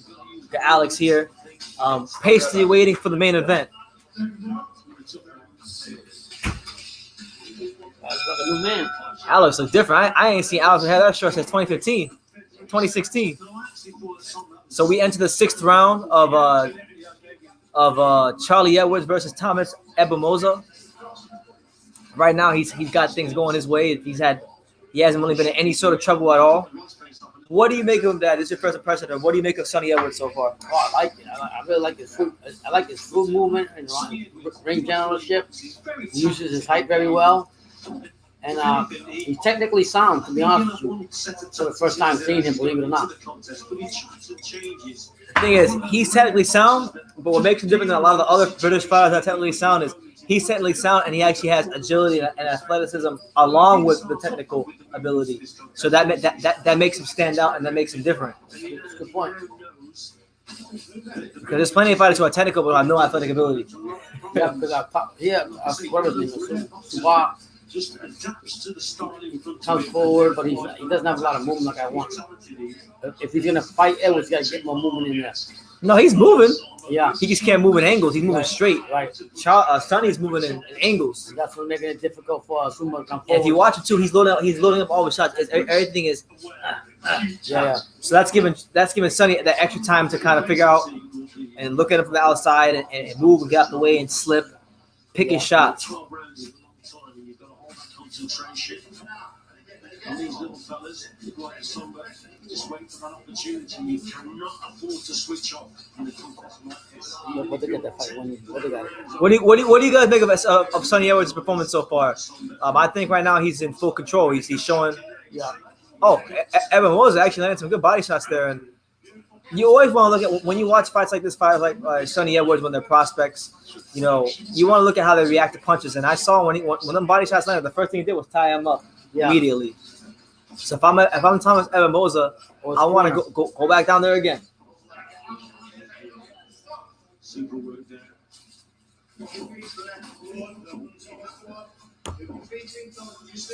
Dan says the main event will be boring. I don't think so. It'll be mismatch. It'll be a mismatch. It'll be one-sided, but it's not gonna be boring. Daniel Dubois about to say, yeah, go home. Yeah. First and third, so he's using the jab to try and draw the lead. But easy paycheck. The counter from the Somber. Unless he wants to just stay in there and get, some ring time in. First and third option. Technical stuff. Yeah, very good. There you go. Good right hand to the body there by Abamosa. They haven't put Fury yet talking yet? No, right? Oh, he's probably gonna talk the next fight. Heavyweights. Oh, there you go. Another good body shot there from Thomas Abamosa. And he's beginning to find and target the body of Edwards. And he's winning the fight and he's looking good. But now that I see Thomas having some success, I'm seeing Charlie get slightly flustered. He's tying him up immediately. Yeah. You know, these are the things you want to look out for. Even if he wins, you want to look at these things because I'll tell you right now, he fights Roman Gonzalez or Joshua Franco or Strada, Maloney or any of these guys. You know, these guys are gonna target that body. They're gonna hit him, and he can't just be like. Well, like you said, some fighters can't have to learn how to fight,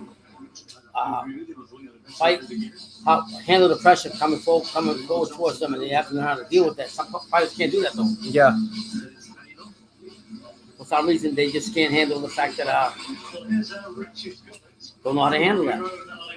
Sitting watching at home wherever you are.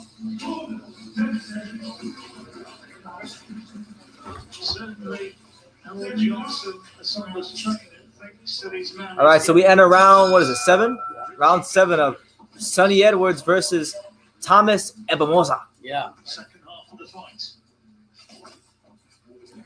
Abamosa beginning to work his way back into the fight, landed some good body shots in that 6th round. Changing tactics straight away from his let's just hold his feet a bit more. Boxing is orthodox. For the catch. Yeah, Sonny's actually changed to a straight orthodox. Hold these grounds. It just changes things. Oh, good right hand there from Edwards. I mean, look, we didn't expect this card to be that exciting, and for the most part, like, it hasn't been. It hasn't been the worst card of all time, but it damn sure has been the best. I'll probably forget about it in 2 days. Yeah, move on. But it's documented here on True School. That's why we do the live. We document Exactly. And thank you guys for being here.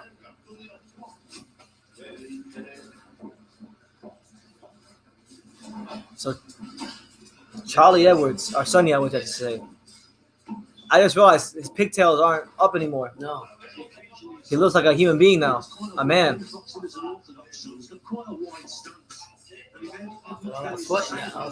him off. There you go. Oh, he got him hurt. He's got him hurt. Charlie's got him hurt. He's thinking it's the body. Look, good defense by Thomas.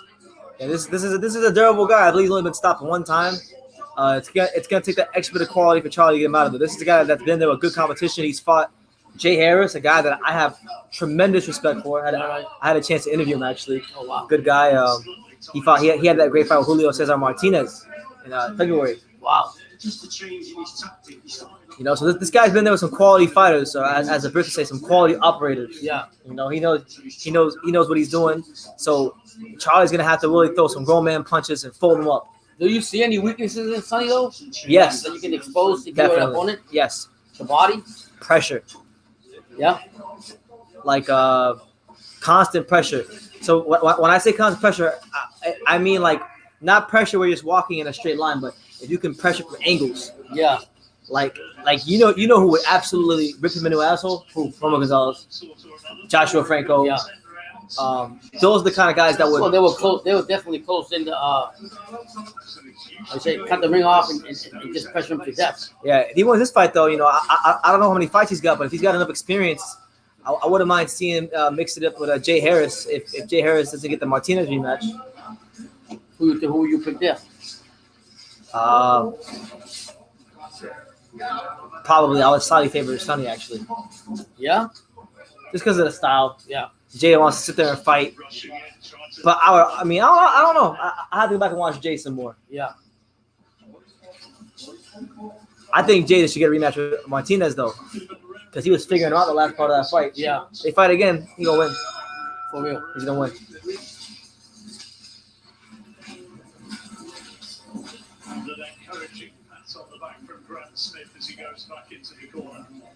All right, so we are 7 rounds so far completed between Sonny Edwards and Thomas Abamosa.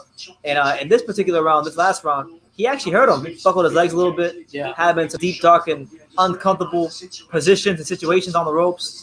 But Abamosa is a veteran. He's crafty. He's been here before. He's been there against good other quality fighters. And he was able to get his gloves up and block the shots and survive. What do you guys think so far? Let me know in the comments. Make sure you smash that like button. Hit that subscribe button if you haven't done so already. Super chat if you feel led to. Do all that good stuff. I think if Palmer's going to win this fight, he's going to have to pressure him and go to that body. I mean, he hasn't figured that out by now.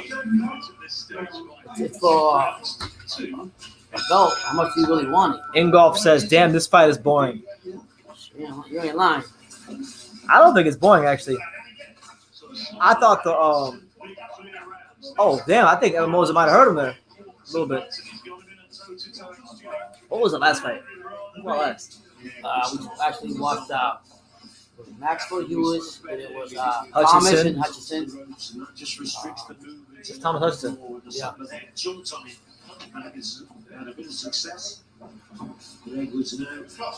You just got to go forward. Sober got to come forward. I don't think. Listen, I like I think it's actually a good fight. I like how Sonny's boxing, and I like how Abamosa is actually a game opponent. Like he's there, he's landing body shots. He's presenting an actual challenge, a threat of some sorts. He's offering resistance. You can actually hear what Maxwell's Sonny's talking shit to him. He's like, I'm good, man. I'm good. This fight makes me miss fight camp. Eddie Hearn fight camp. Yeah.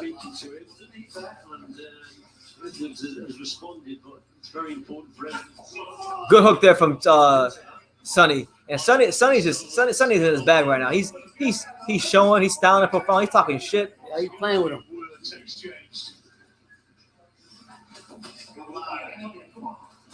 He's moving, he's hitting him, moving. Man, he's bouncing on his toes. He's looking like freaking Billy Joe Saunders or freaking. This is his time that as a Sobo got to come forward and pressure him some more and get him in the corner and attack him. Don't let Sonny be out there dancing and showing you like off. he's Muhammad Ali or something. Yeah. And that's the mistake that he's making. Granted that he can't keep up with the movement that Sonny has, but do something. Don't just. I'm not gonna lie. Like I mean, Abamosa's no world beater, but I'm actually impressed with Sonny. It's my first time getting a look at him. I heard about him, but yeah. Has he fought like big legitimate competition though? Yeah. I don't know. I mean, I'm not gonna say his record's padded. No, he had to earn it. But I'm saying like Has he ever been challenged by somebody good? I'm not sure. It's not just to say, well, the onus is on you. Come and find me.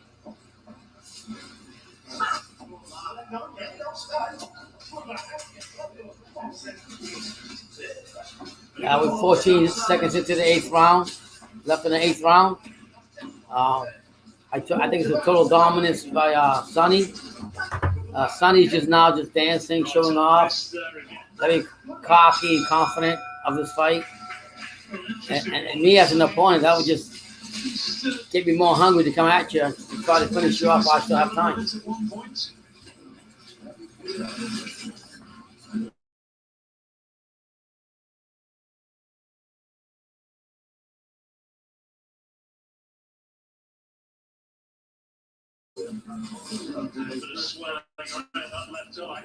All right. We launched in with a shot there, didn't he? Somber.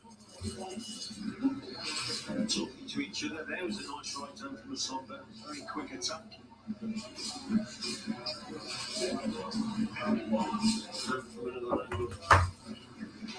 the close round, John. All right, so we're entering the 9th round of Show someone's against Daniel Dubios that time, and he was looking for that right hand somewhere up in throws there. all right, so round number, what is this? 9. Wait. 9, yeah, round 9 of Edwards versus Thomas Abamosa. Charlie right now is putting on a, I don't like using this word too often, but for the most part, this has been a boxing tactical masterclass. It hasn't really, he has had almost nothing to worry about. Even though Abamosa has presented himself as a game opponent, a guy that can land the odd body shot and put Sonny in some bad, uncomfortable positions, but Sonny's remained calm, he's remained slick, he's remained cool, and he's turning in. He's pitching a shutout right now. He's pitching a straight shutout. It's too easy for him.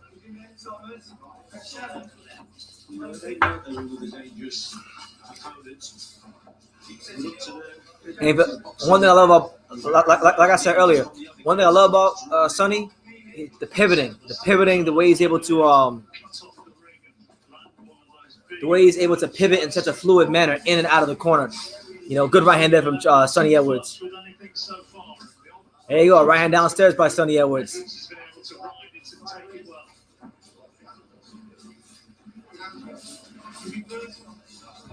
Edwards is predominantly a counter-punching response.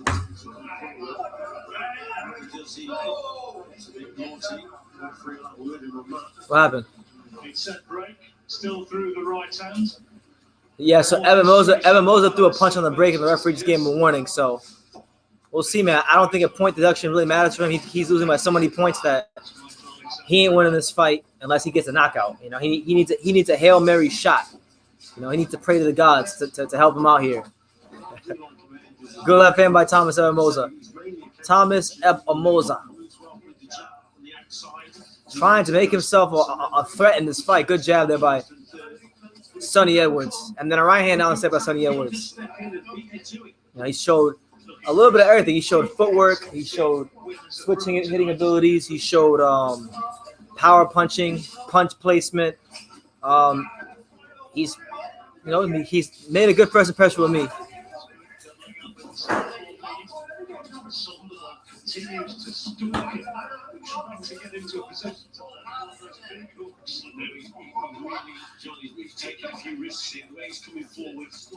There you go. Good right hand there by Charlie or Sonny Edwards. I keep calling him Charlie. Thomas Abamosa getting shut the hell out. He knows he's got to get up close to Edwards, but doing it and avoiding the shots on the way in is the problem. Well, he's got to find a big shot from Sunday. That means taking a few gambles, and that's what he's going to have to do. There you go. I mean, he gets so fluid, man. Like he switches from orthodox to southpaw so seamlessly.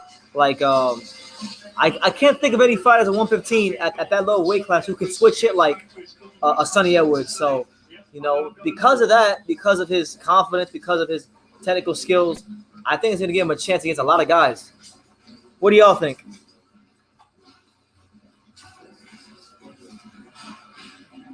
Some of the action from that ninth round. For those of you wondering, this is the co-main event, so that means the next fight is the main event featuring Daniel Dubois as he takes on Ricardo Snijders, I think was his name, Ricardo Snijders. So yeah, they'll be fighting. It's probably going to end really quickly, so you don't want to go anywhere if you're here right now.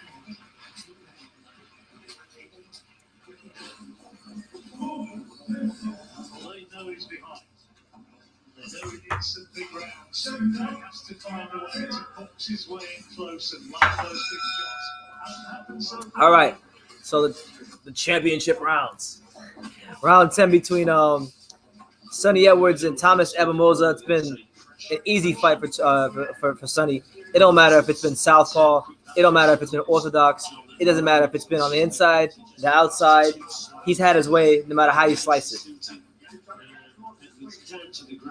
You know, Thomas had some decent moments in the third and fourth round, but other than that, other than a couple of decent spells, short little bursts of small victories, he pretty much had his way.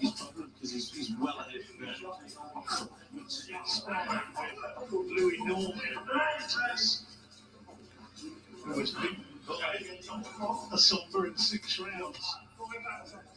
Norman was very much of the opinion that Sonny Edwards was going to win this and win it probably widely on points, but he did say, there you go. That will always be a danger. Somber could land the big Dan says I don't rate Charlie, but I highly rate Sonny.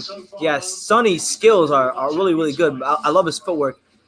Like, he's probably got the best footwork I've seen of any British fighter since Billy Joe Saunders. Aside from Billy Joe Saunders, he got the best. Billy Joe Saunders, Tyson Fury, and Sonny Edwards, they're like in a class of their own. Of the British fighters, they're in a class of their own footwork-wise.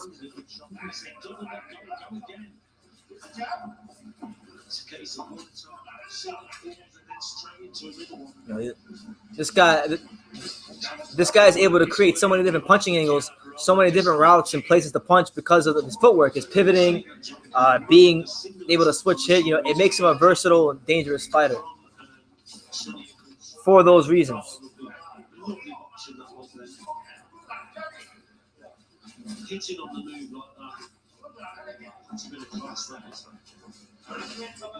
There you go. Joe Calzaghe is the best. I agree. At 168, I agree. I got. He's my number one at 168. No disrespect to Andre Ward. There you go. Snap! Oh, what do you? The thing I like about Charlie too is like he's got a lot of confidence and composure. He doesn't get flustered by too much, and he knows when to tie up. Like I noticed he's tied up this guy a couple of times, but he's not tying him up because he can't defend. He's tying him up to break his rhythm, which there's a difference. Some fighters tie people up because they can't fight on the inside. They're scared of fighting on the inside. This guy is tying you up because he wants to break your rhythm and get back to the middle of the ring. And when he has you in the middle of the ring, it seems like you're pretty much at his disposal. All right, so that's another clear Sonny Edwards round. It's your boy BT, Brennan Taylor. It's the untouchable True School Sports Empire. And this is the official Daniel Dubois versus Ricardo Snijders live fight reaction, our first of 2 live fight reactions here on True School Sports. As many of you know, if you don't know, I will be live again later on tonight for Jose Ramirez versus Victor Postal. So please make sure you guys come back for that one, as it will be a fun one. It's going to be a great time.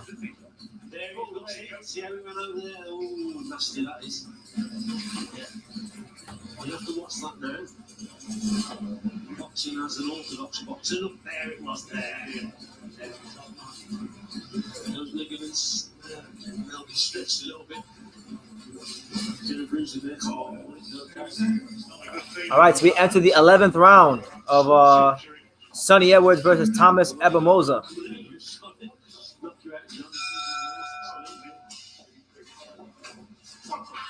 He's got 2 rounds to get through. Edwards is surely well ahead on the cards, but how much is that going to incapacitate him in these remaining 6 minutes?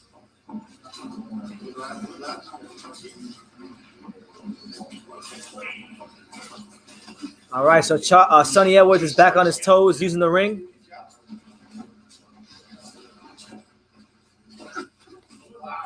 There you go. It's the bull versus the matador right now. And right now, the matador is winning. You know, this guy cannot find Sonny anywhere in that ring. He's fallen short on a lot of his left-handed shots, Thomas Abamosa. You know, two things that stick out, aside from the footwork and the pivoting of Sonny, is his understanding of range. If you watch a lot of these shots that Thomas is missing with, they're falling like just this short. They're falling like short right here. And most of the time, as a fighter, the fighters that can get you to fall like this short with your punches all the time throughout the course of the whole fight, they can't do that without a good understanding of range and timing and distance. And this seems to be a common theme in this fight from Sonny Edwards. And he makes you fall short and then counters off of the misses. So he's doing a hell of a job.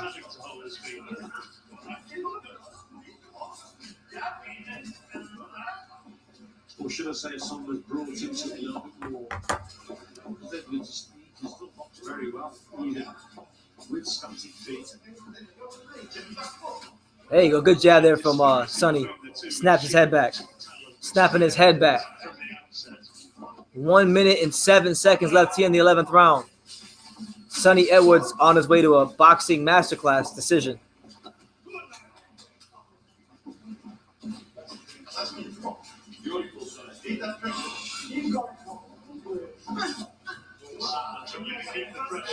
Right now, shout out to my man Joe.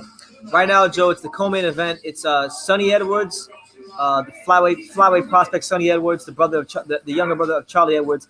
He's taking on the unknown African fighter out of Wolverhampton, Thomas Abamosa. So that's a fight right now. It has been very competitive.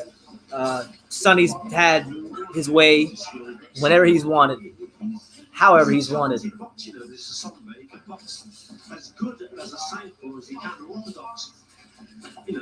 Pops had to go in the room right quick. He had to go take care of something.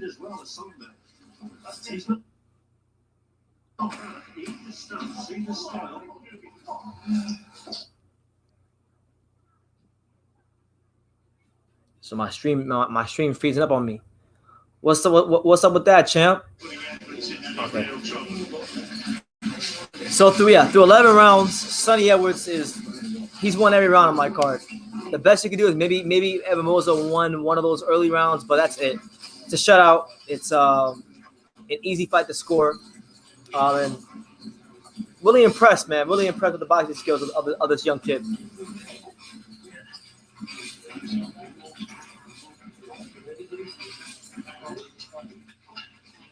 Surely 3 minutes away from victory, Sonny Edwards, unless the Salford can find something spectacular.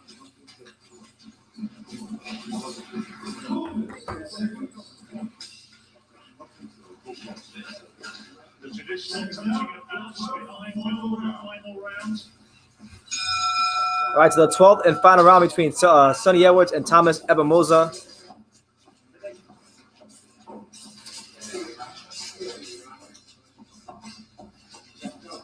Salford surely has got to find a way to stop him if he's going to win this. All or nothing though, Thomas Salford. He's just going to go for it, hasn't he? There you go. Good left hook from Thomas. That's a grazing shot. That's a grazing shot. And now Sonny's back in the orthodox stance, and he can actually. Funny enough, hold on.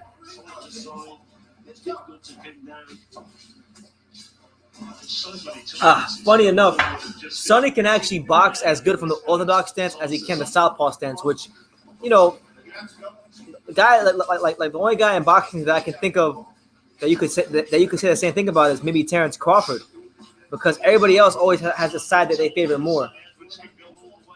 Did you hear about the plane crash in Broward County? No, I didn't. What happened? What plane crashed?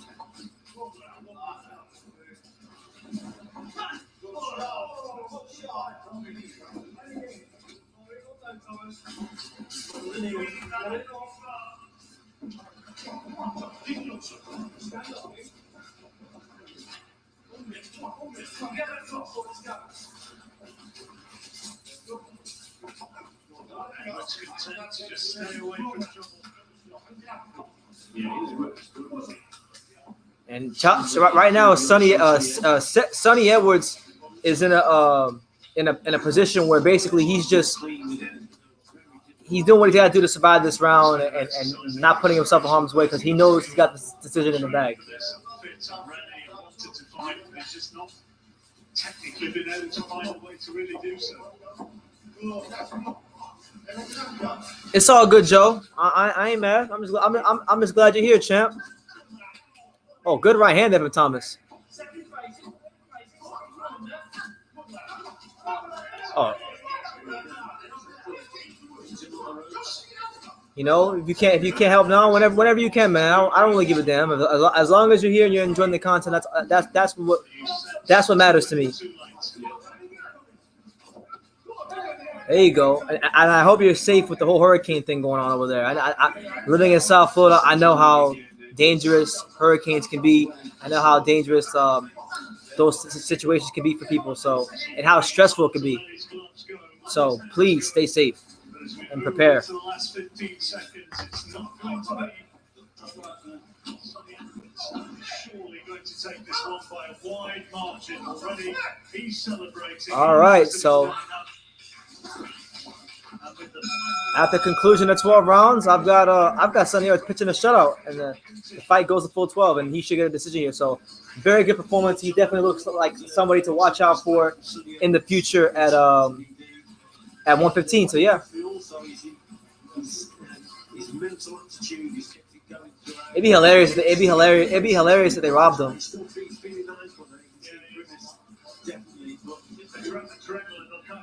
Through it in the fight. We'll be feeling that later against Dubois. Yeah, that's right, definitely. But yeah, he's boxed very well indeed. Very comfortable. He's kept it going and mentally he stayed strong throughout the contest. Because in a contest like that is when you can switch off. And against someone like somebody, you can't afford to do that. But I thought overall an excellent display for Sonny Edwards. Good performance. His first fight since December the 21st last year. Yes, let me know what y'all think. For the 42 of you that are here, make sure y'all smash that like button.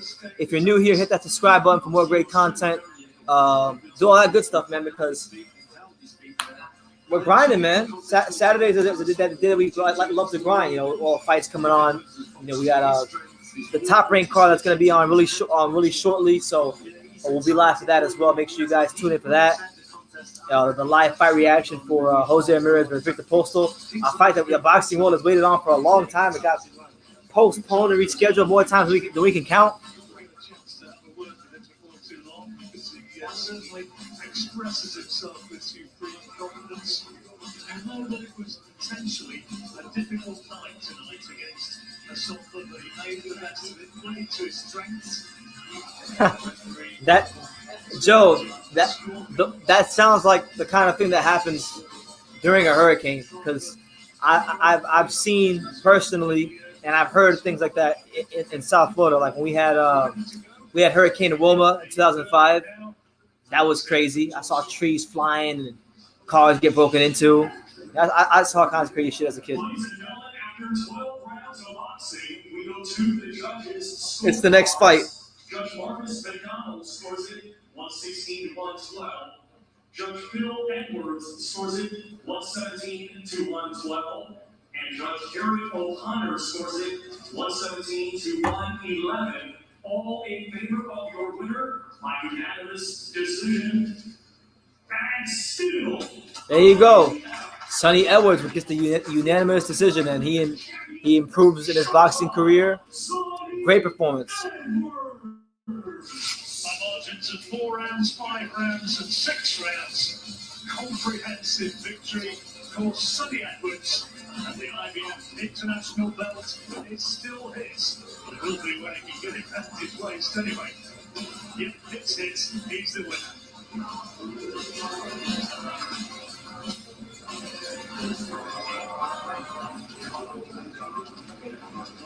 All right, Dan. I appreciate you, champ. All right, so look, I'm gonna mute the fight for a second. All right, so guys, I'm on Instagram, right? And I was scrolling up my feed, and what do I see? I see this. I see this right here. Now I don't know if y'all can see that. But that's Anthony Joshua. That is Anthony Joshua. You mean to tell me you think a guy taking pictures like this is gonna beat Tyson Fury? Please, he's not beating Tyson Fury. I just want to throw that out there. Never beat Tyson Fury. Ain't no way that's happening. But shout out to Anthony Joshua. He's done a lot there for boxing, so I don't want to just be a hater. Is there going to be a fight later on? Yeah, there's going to be there's 2 cards on tonight here in America. We have Adelaje Lara versus Gary or something, some guy he's fighting. That's on Fox on regular TV, and then we have on ESPN we have Jose Ramirez versus Victor Postal. That's the fight I'm going to be live for. So Jose Ramirez versus Victor Postal live fight reaction. That's going to be around 7:00. So pretty much it won't be too long after this one. I'm going to end this one. I'm going to end this one like whenever this fight is done, and then I'm going to lay down and relax for 20 or 30 minutes, and then we'll be right back in. We'll be right back to it for the top rank card. But yeah, while we're sitting here waiting, if you guys got any boxing questions, anything you want to talk about while we're sitting here waiting, you go ahead and you ask away, because we got nothing but time at the moment. Right now, I'm over here while waiting for the main event. I'm over here following my DraftKings basketball team. You know, I put some money down today for DraftKings. I've been playing DraftKings for fun, and I've really been enjoying it too.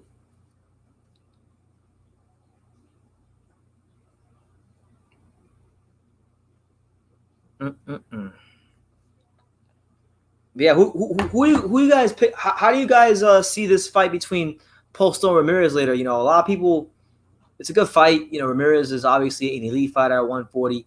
Postal is one of the better fighters at 140. He was an elite fighter at one point. Any of y'all giving Postal a chance? That's right, Joe. Joe knows the deal. You can't take them kind of pictures and beat Tyson Fury. It's not happening.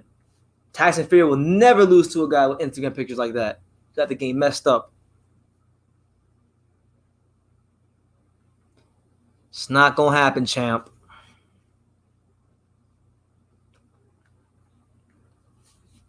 Yeah, right now we're just waiting for the big fight between Daniel Dubois and Ricardo Snijders. Oh my God, this card hasn't been the most thrilling one, guys. To be honest with you, I'm making the best of it, but you don't understand. Like the lighting you see, this lamp, it has like 4 lights. It's got 2 regular fluorescent lights, and it's got a red light, and it's very freaking bright, and it's very hot, and it's very tiring to be under these lights for this amount of time. But I'm doing it. We're having fun.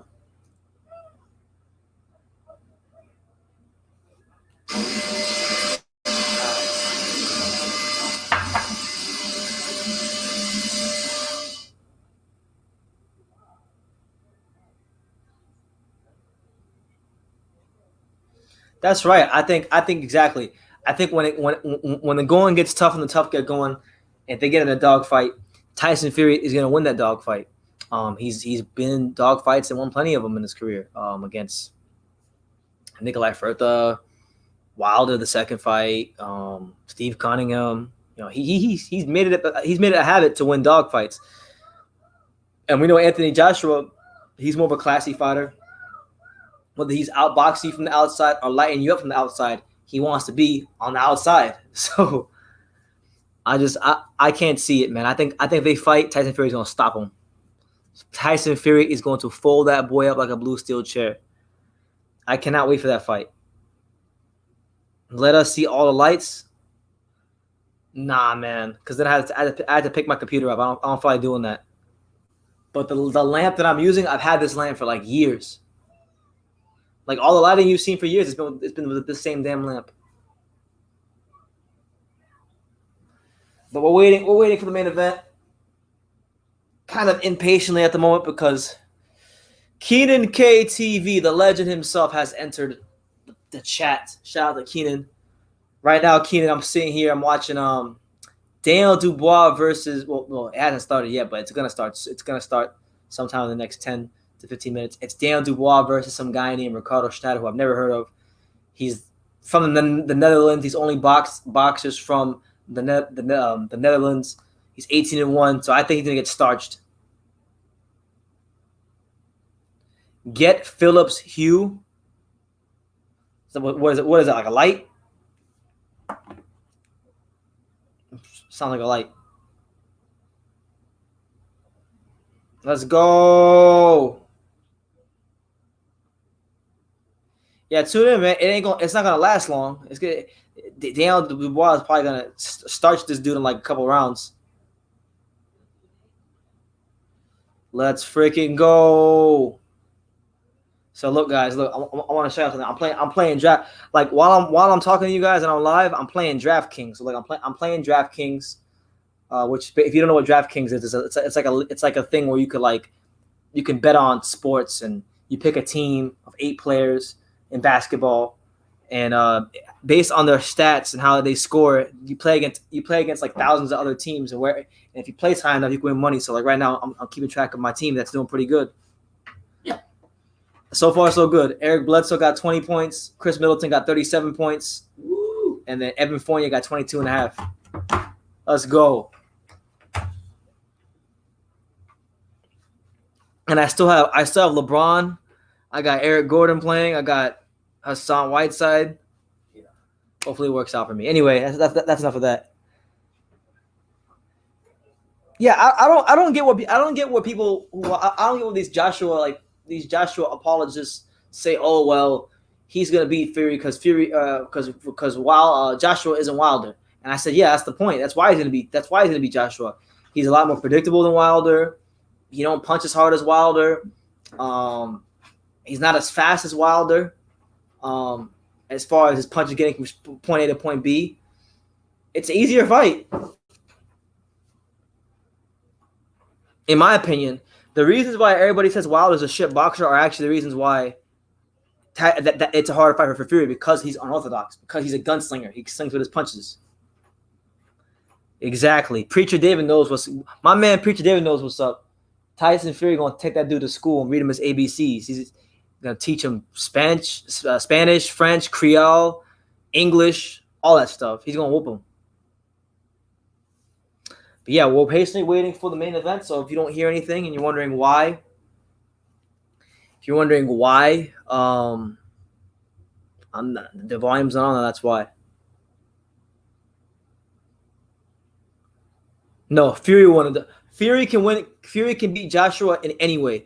He could beat Joshua if he boxes, and he could beat Joshua if he's in a dogfight. There's a bigger chance of him losing if he's in a dogfight, because it gives Joshua that chance to land those big uppercuts and the right hand and the left hook. But he can still. I'm favoring him to win in either scenario. That's how much better I think Tyson Fury is than Anthony Joshua. And I'm not even trying to disrespect Anthony Joshua. I really listen. If you've never heard me talk about Fury before, I truly believe, to the core of my bones, that there is not a heavyweight of the guys at the top right now, the elites, him, Joshua, Wilder, if you want to include Dillian White, him, Andy Ruiz. I don't think any of these guys can beat him. Andy Ruiz, though, believe it or not, I think Andy Ruiz could give him a really, really good fight, because Fury, for some reason, struggles against smaller heavyweights, and Andy Ruiz has crazy hand speed. But I would still pick Fury to win.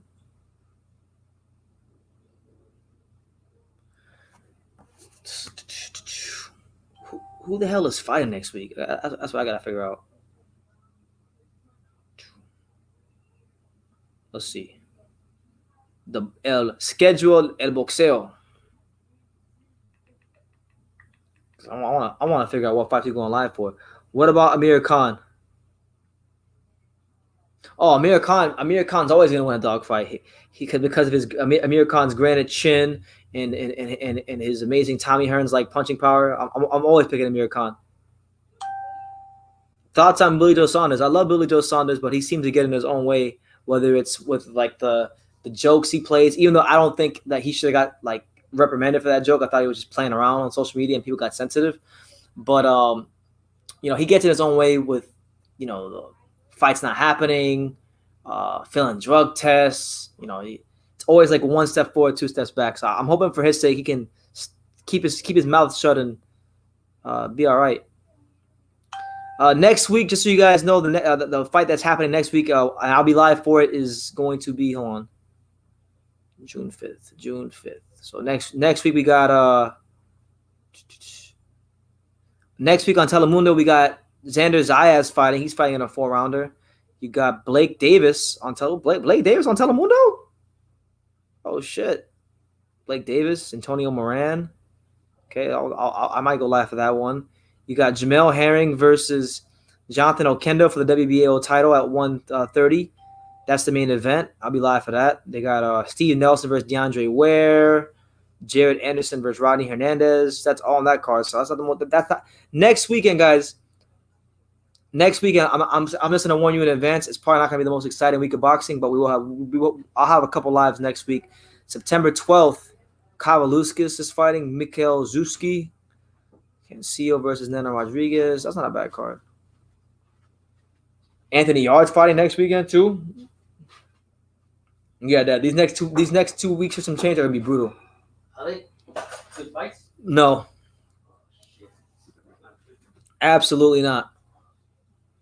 Xander Zayas is fighting next week, but that's a 4-rounder. Yeah, honestly, there's really nothing to look too forward to until the 26th. Erickson Lubin's fight. Oh, no, never mind. September 19th. September 19th, I'll be live for this fight. It'll be Showtime Boxing. Erickson Lubin versus Terrell Gaethje is the main event. You got Nyambayar fighting, and you got Jaron Ennis against TBA. So, why is Jaron Ennis still fighting TBAs? He's got 25 fights. What the fuck's he fighting TBAs for? Scared to fight the top talent. I like him, but everything, but like I'm starting to worry about Jaron Ennis. He keeps fighting TBA after TBA. Like guys, a good promoter, good manager. Yeah, I need to have a talk with his promoter and manager, because he's too talented to be fighting TBA at his 26th fight. So that's next week is going to be pretty much these next couple of weeks are on paper at least look pretty damn lackluster. They really do. So hopefully they're not lackluster and they exceed expectations, but I highly doubt they will. But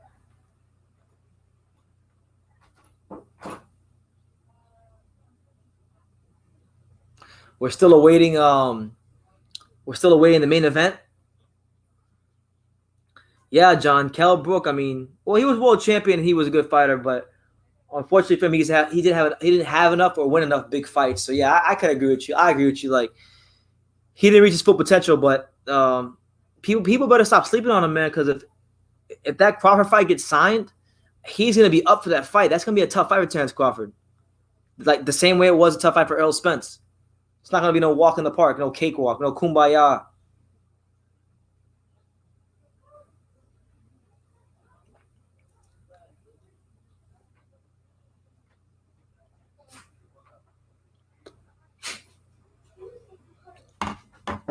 So yeah, we're just still waiting for the Dubois main event. Hopefully it ends quick because the next card starts at 7 o'clock and I gotta be back live by 7. PBS? I mean, BBC? ESPN. It's Top Rank. Watch the Top Rank. Better fighting? Yeah, you want to watch Laura fight a bum or do you want to watch Victor Posta versus Jose Ramirez? Victor Posta. So we're watching more ESPN.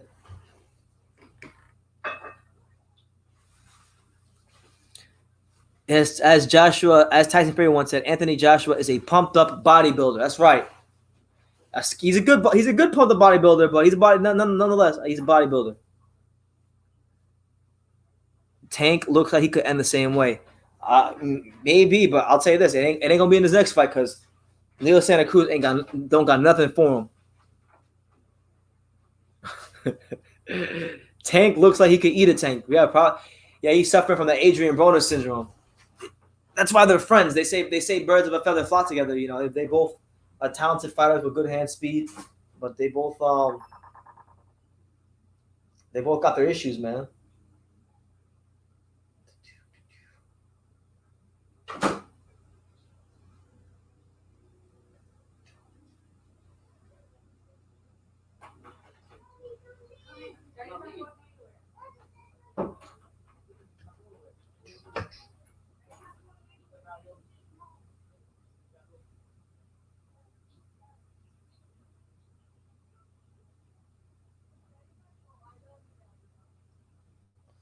All right. So I'm just waiting. I'm waiting for the next fight. You know what, guys? I'm gonna mute and I'm gonna come back when the fight is on. So I'll come back. Don't go anywhere. I think it's gonna be over pretty quickly, but I'm gonna mute it and I'm gonna come back. So don't go anywhere.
All right, so we're back.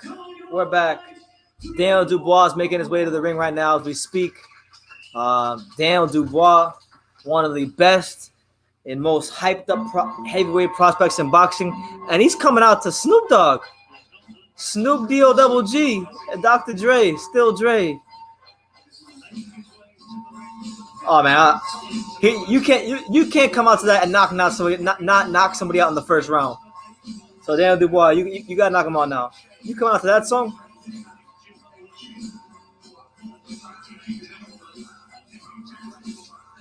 Daniel Dubois got good taste in music.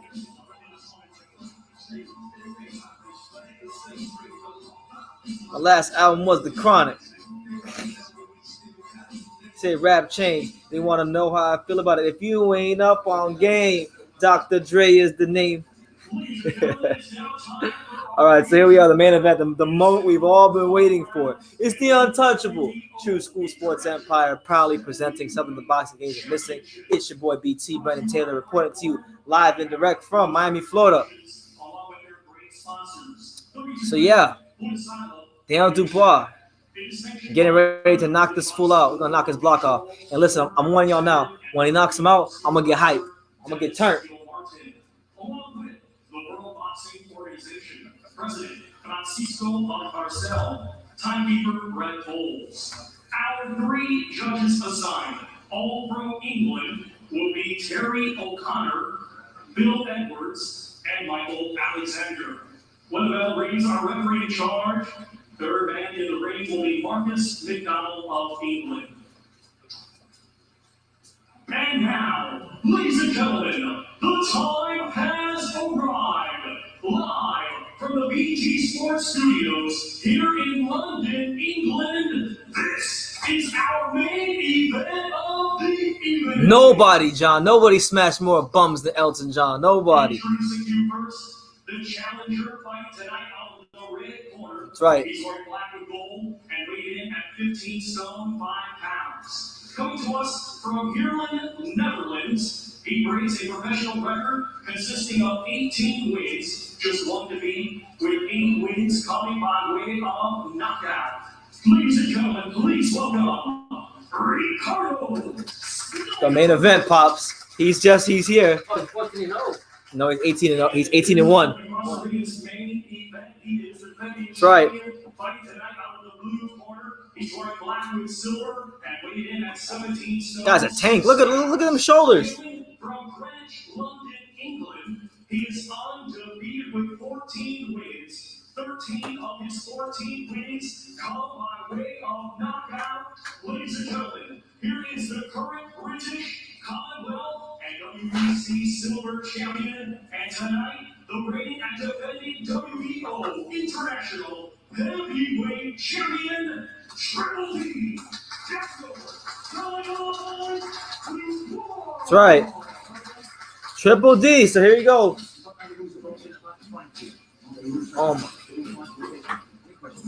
Yeah, you might want to hurry up and sit down because this might be over quick.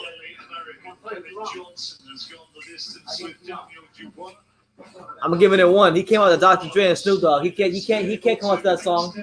He can't come out to Still Dre. All right, so Daniel Dubois in the black trunks. Ricardo Snijders also in the black trunks with some white trim. Daniel Dubois, this is his 3rd fight since that step-up fight with Nathan Gorman last summer. Oh, big right hand from Dubois already. Jesus. Very small ring. So Daniel Dubois getting real patient, just taking his time, putting that jab out there, waiting to intercept that big right hand. There you go. Big body shots from Daniel Dubois. This guy is fighting whatever you think a straight up and down European fighter looks like. This guy is him. This guy is him. Hands, high guard. Pops is right here. I don't know why he's standing over there. Huh? They don't care. Put your shirt on. Fight's gonna be over by the time you get ready.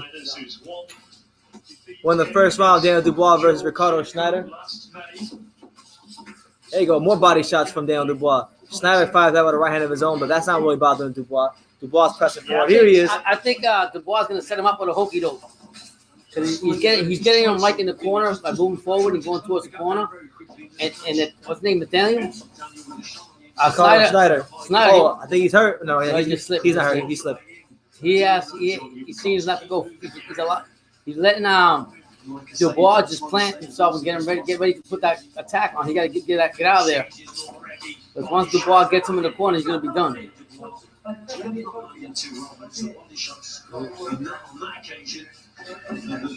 Dubois looks a lot bigger than him. He is. Guy's a tank. I didn't realize how small the ring was until they got in there. Compared to the lightweights, you know? Yeah, they can't get away with making that ring look small. Dubois in there. Yeah. Oh, there you go. There's a first knockdown of the fight. Dubois just laying some serious body shots on this guy. All right, so Ricardo Snijders is up with 43 seconds left. Wow. Dubois going to finish him off. 38 seconds. There goes Dubois. Throwing right hands on the pipe. This guy just took a knee. So 2 knockdowns in the first round of Dan Dubois. 26 seconds left. This is done, brother. But let me tell you, Dubois, even with all that, he still looks a little winded too, though. Dubois, at least some work. Oh my God. More body shots from Dubois. He's out here handing out rib dinners. And credit to Schneider, he's fighting. That's a third knockdown in the first round. He's done. This guy's done. 3 knockdowns. Oh, he can barely stand now. Yeah. I told you it was a joke fight, man. All right, he saved by the bell. Wow. He actually got out the first round. 3 knockouts, all right? 3 knockdowns, though. Barely. He's done. This guy's done. I called 2 rounds, and that's going to be 2 friggin' rounds. The next high round, say goodbye to Schneider. He's done. Sorry, Ricardo. Yo, this guy's better than Fujimoto. Yeah, we got to give him that much. Yeah. Fujimoto was on a stretcher already. Jesus. Yeah, I was expecting to see like more like right hands connecting. The main event is on. Yeah. Dubois dropped him 3 times in the first round, and he made it to the second. Just in time, we got the big payback back in the building. Yeah, with a fresh haircut. You already know, y'all. It was over when it was announced. You damn right it was. Not over when it's announced. No, this guy has never fought anybody outside the Netherlands, and he's 18-1. It's over.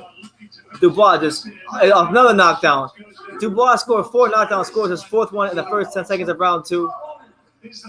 His team is just throwing the towel. And there you go. Just what we thought. Daniel Dubois gets us a 2-round stoppage over Ricardo Snijders. Too easy, too big, too fast, too strong, too good. And listen, I'll put that junk on me for a second to the interview, Dubois. This is a message, a direct message to Frank Warren and the fine folks at Queensberry Promotions. Stop putting Daniel Dubois on with these fucking gumball machine fighters. Okay, this is the 3rd gumball machine fighter in a row he's fought. You started with Ebenezer Tate. Then you gave us the fight before Christmas with Kayotaro Fujimoto. And now this. Daniel Dubois is one more cupcake at this level away from being like Deontay Wilder. So please, if you don't want this guy to be compared to Deontay Wilder, do not put him in with another cupcake. We want to see Daniel Dubois versus Joe Joyce next, as it was promised to us. Yeah, Lou. It was Frank Warren, man. This card was, boxing is a sport of emotion and passion and creativity and violence and brutality all in one. And I didn't really feel anything this fight. Did you feel anything watching these cards, Pally? I didn't really feel anything. Man, I was just outside talking. So. He was outside. You didn't miss much. Yeah. And you saw the end. You saw the end. Yeah. The last knockdown was pretty much like the other 3 all body shots. Dubois was just hitting this dude with straight body shots. So this is what's gonna happen, guys. I'm waiting to see if they interview Daniel Dubois. We'll see what he says.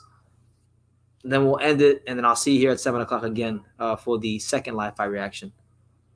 It was bad, but we don't want to see no more gumball machine fighters, man. Dubois is a talented fighter. He's much too talented to be getting treated like this. He shouldn't be like we're one fight away from the birth of the Daniel Dubois witness protection program. Yeah, It's no been problem. bad, man. Like the best guy he's fought is Nathan Gorman. Wait, seriously? Dubois? Yeah. It's the best guy he's fought. That was 3 fights ago. Let's Tyson Fury. Razvan Fury, Kazan. penny for his thoughts. Well, he said he's impressive. He said he's a beast. He says he punches hard. And it's true. Well, the guy was listen, the guy. I wasn't really expecting anything about the journeyman. I'm not mad at him. He took his opportunity. Obviously, he was at the level of Dubois, and it showed in the fight. So I can't disrespect the journeyman because he's only going to take the best opportunity for himself. But I can disrespect Queensberry Promotions because Daniel Dubois' career is slowly but surely, not yet, but it's getting there, becoming a shit show. I mean, I'm enjoying the knockouts, but I want to see him tested against fighters that are around his level. To continue, therefore, your winner and still WBO International Heavyweight Champion, Daniel Dubois. There you go. So he retains the title as WBO International Champion. You know what I'm saying? Too good for an awful lot of people in the world. Schneider's completely outgunned tonight. Schneider wants to go home, man. He moves on, hopefully, to the big test. You should fight Usyk. Who? Dubois. He should fight a Usyk. He should fight somebody. I'm I'm looking at the WBO rankings. Fight Joseph Parker. Fight Parker. Fight Joe Joyce like he was promised to us. That's right, yeah.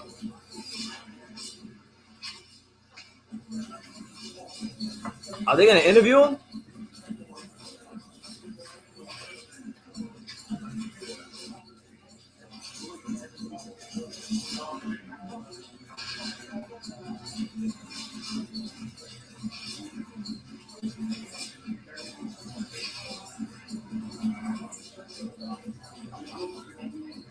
Yes, I'm just waiting to see if they're going to interview Daniel Dubois. Oh my God! The body shots are good, but I was hoping for like a devastating knockout. Right. Like if they're gonna make a mismatch, I better see somebody on a stretcher. No cap, bro. Like I better see Fujimoto Part 2. That's why I wasn't mad about Fujimoto because it delivered a highlight reel. Oh, really? I didn't really remember a fight like that, but yeah, they should remake the Dubois fight. I forgot that they agreed to that. They're not even They're not even gonna interview Daniel Dubois, so we wouldn't get a chance to hear his thoughts. But this is a very forgettable card. I'm not gonna lie to you guys. I'm probably not gonna remember this card in about 24 hours from now. I'm gonna have to revisit it later on in the week. This fight is apparently he's gonna fight Joe Joyce in October. So if that's the case, then I can let this slide. But if for some reason, if Queensberry Promotions decide, you know what, we want to get him some more learning fights, or as the Brit to say, some more takeover fights, then you will never hear the end of it from me. You really won't. So, fair play to Daniel Dubois. He gave us what we thought he would give us a stoppage victory. He continues his career in his ascent up the heavyweight rankings. And I want to tell everybody that's watching this right now, I really appreciate you joining me for what was a very lackluster card, to say the least. And I'm going to go end the live. And I'm gonna go get a little bit, just lay down, relax a little bit, and I'll be back here in about an hour or so, maybe a bit longer, and we'll be live for Victor Postal versus Jose Ramirez. So thank you guys for tuning into this live. Thank you guys just for supporting True School Sports in the channel. Check out all the content on the channel while you're waiting. There's videos that did drop. There are things that you can go watch on the channel right now that are worth watching. So go on the channel right now, go check it out, and We'll be back here in roughly an hour or so, an hour to 90 minutes or so for the ESPN card tonight. And with that being said, we will end the live. Paul, Alex, you got anything to say? No, not really. Not really. There's not much to say because what's understood doesn't got to be explained. That card was awful. That fight was awful.